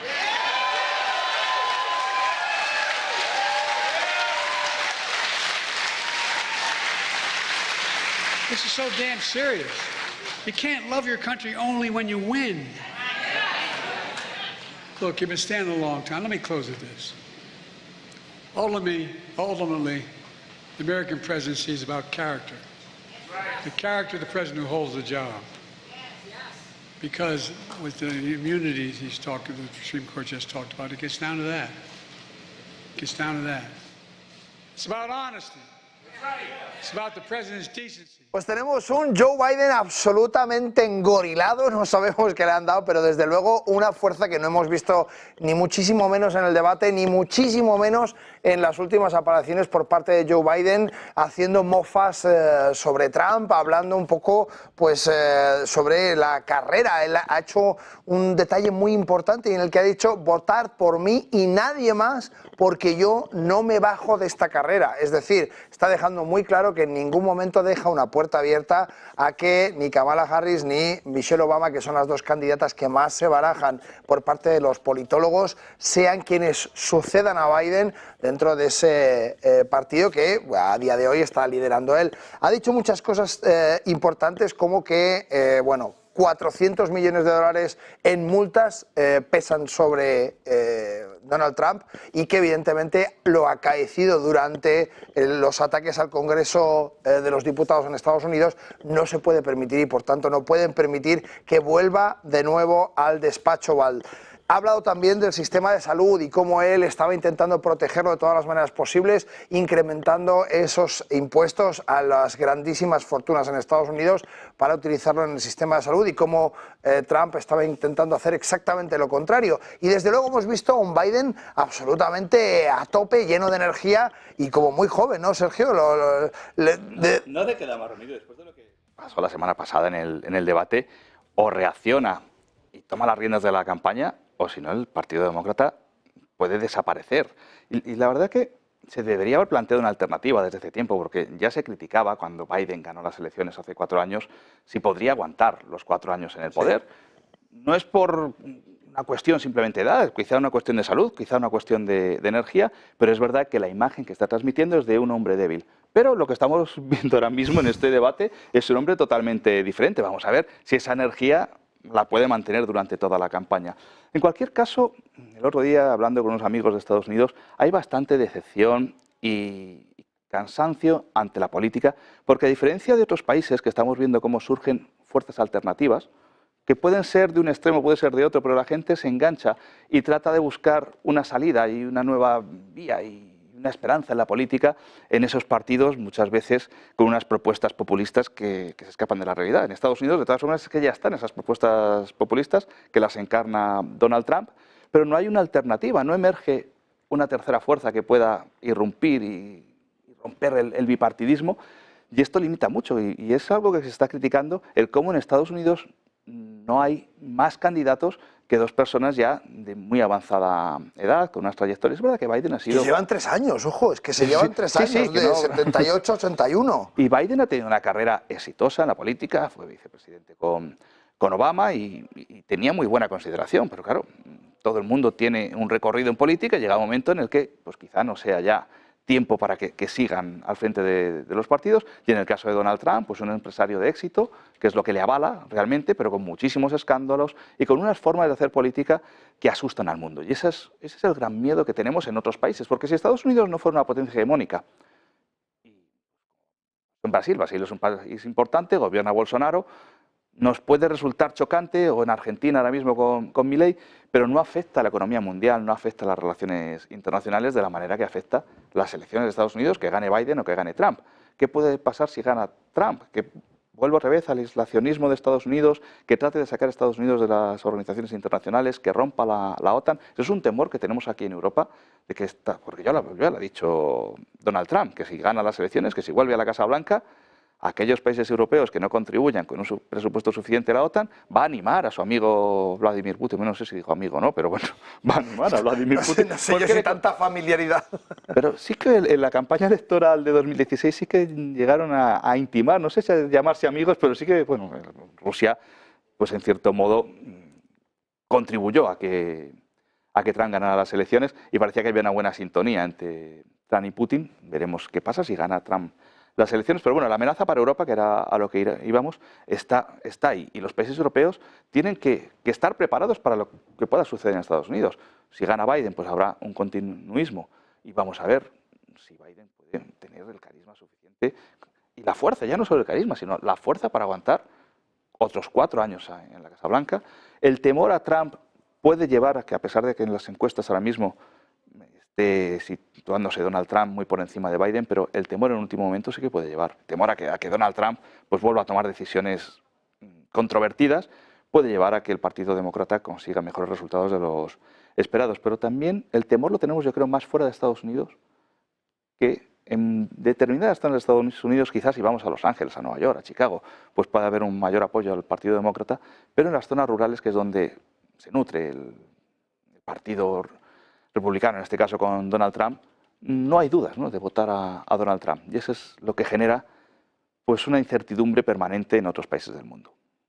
Pues indudablemente hemos visto un poco toda esa situación donde Trump decía que iba a desbloquear la situación en Rusia y Ucrania, forzando a las dos partes a tomar una decisión. Es decir, aquel que no se sentara a debatir apoyaría diametralmente al otro. Si Rusia decidía no sentarse en una mesa de negociación de paz con Ucrania, daría muchísimo más dinero a Ucrania para defenderse y para desbloquear esa situación. Y si por el contrario era Ucrania quien no se quería sentar para intentar buscar un acuerdo, cortaría completamente los fondos hacia Ucrania. Desde luego una postura muy radical y que en cierto modo tiene muchísimos adeptos, en el sentido de decir, bueno, llevamos 2 años pagando una cuenta terrible de una injusticia brutal, pero claro, es que la injusticia no es nuestra, y cuando durante mucho tiempo a los ciudadanos se les dice que hay que detraer una parte de las arcas del Estado para sufragar, claro, en la cabeza de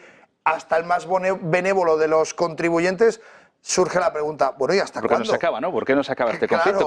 Que sería lo lógico, no financiar a un ejército, sino buscar una solución. Pero es que la solución no es tan sencilla como decir, sigo aportando fondos a Ucrania o no, o le siento una mesa de negociación. Esto es un conflicto que está enquistado desde hace muchísimo tiempo. Y es que no viene del 2014 con la invasión de Crimea. Este conflicto viene de la época de la Unión Soviética todavía, porque...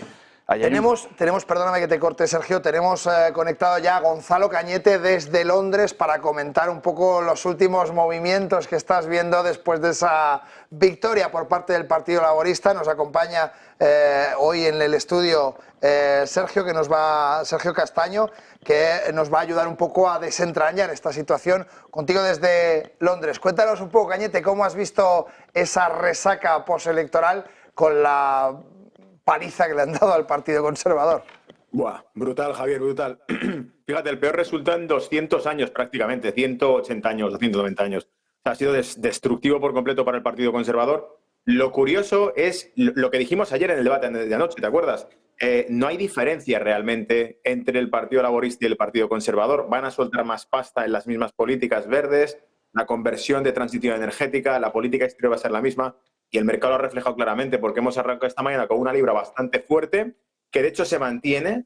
De hecho voy a ver si os comparto pantalla para que se pueda, sobre todo para la audiencia, pueda ver los detalles. Pero vemos una libra bastante fuerte y vemos también que la bolsa, el FTSE 100, ha tirado bastante. Ha retrocedido un poco, no obstante ahora, fíjate las últimas horas, pero esta mañana estaba a pleno rendimiento. Compartimos en redes, además, un gráfico donde mostramos que esos 8.100 puntos parecían ir funcionando mejor que el resto de la renta variable europea, que estaba bastante débil. Pero, en definitiva, libra fuerte. Tenemos por aquí la libra dólar a tope. Fíjate, la vamos a pegar por aquí. Está casi en 128,15, llegando ahora mismo. O sea que muy, muy potente. Ha pegado todo un sprint para arriba y la bolsa británica también subidita. Por lo tanto, la conclusión que sacamos es que el mercado celebra que no ha habido ningún tipo de catástrofe. Y para catástrofe me refiero... pues fuera del bipartidismo habitual que tenemos en todos los países, rojo o azul, es que pudiese haber un factor Le Pen, que era el que decíamos, Reform UK, Nigel Farage pudiese hacer tambalear. Y aún así ha arrasado, se ha sacado 13 escaños en el Parlamento británico. Por lo tanto, bueno, esa es la conclusión. Lo han tomado muy bien los mercados, el resultado electoral de Reino Unido. Te hago una pequeña corrección, Cañete. Justamente ahora mismo tenemos el cierre en 0,63% a la baja del FTSE. Es verdad que la libra ha tenido una subida potente, pero a mí me parece ese 0,63% de corrección en el FTSE. Y bueno, pues básicamente vemos un poco cómo tiene todo el sentido, ¿no? Porque al final los mercados financieros acusan el miedo a un cambio donde no sabemos muy bien cómo va a afectar esa política, pero la libra, sin embargo, lo celebra porque evidentemente hay un cambio de escenario que es más proclive, ¿no?, a ese movimiento. Sí, porque el Reino Unido se está moviendo dentro del bipartidismo todavía. Vamos a ver lo que pasa dentro de unos años, porque lo que comentábamos antes, si el Partido Laborista no es capaz de resolver la situación, se van a buscar otras alternativas. Alemania llegaron a la coalición del bipartidismo, a la coalición de socialdemócratas con la democracia cristiana. Cuando esa coalición deja de ofrecer los resultados económicos esperados, o resultados sociales, resultados en las políticas en general, se empiezan a buscar otras alternativas. En Alemania está surgiendo ya la extrema derecha. Francia, se van buscando alternativas. Sarkozy no responde a las expectativas, se busca el cambio moderado. Y es verdad que lo que comentábamos, laboristas y conservadores, al fin y al cabo, tienen unas políticas muy similares. Y lo vemos en todos los partidos con la socialdemocracia y el centro-derecha liberal. Tienen pequeños matices en el ámbito social, en las políticas económicas, pero no hay grandes cambios. No es como Argentina cuando llega Javier Milei con una política revolucionaria. O cuando llega, pues en la Unión Europea, Giorgia Meloni a Italia, que ahí ya sí que saltan las alarmas. Lo que pasa es que luego cuando llegan estos partidos dentro de la Unión Europea, cuando llegan al poder, la Unión Europea tiene mucha fuerza para controlarlos, cosa que en otros países no sucede. Pero bueno, en Reino Unido de momento se están moviendo en el ámbito del bipartidismo y tenemos 4 años por delante en los que el Partido Laborista, en este caso con Keir Starmer, tiene la posibilidad de cambiar la situación en Reino Unido. Si no cambia, veremos cómo Nigel Farage o quizá otro partido que pueda surgir, diferente a Reform UK, que también tenga unas propuestas mucho más radicales, probablemente vaya a conseguir mejores resultados. Cañete, tú que estás a pie de calle y ves un poco la reacción de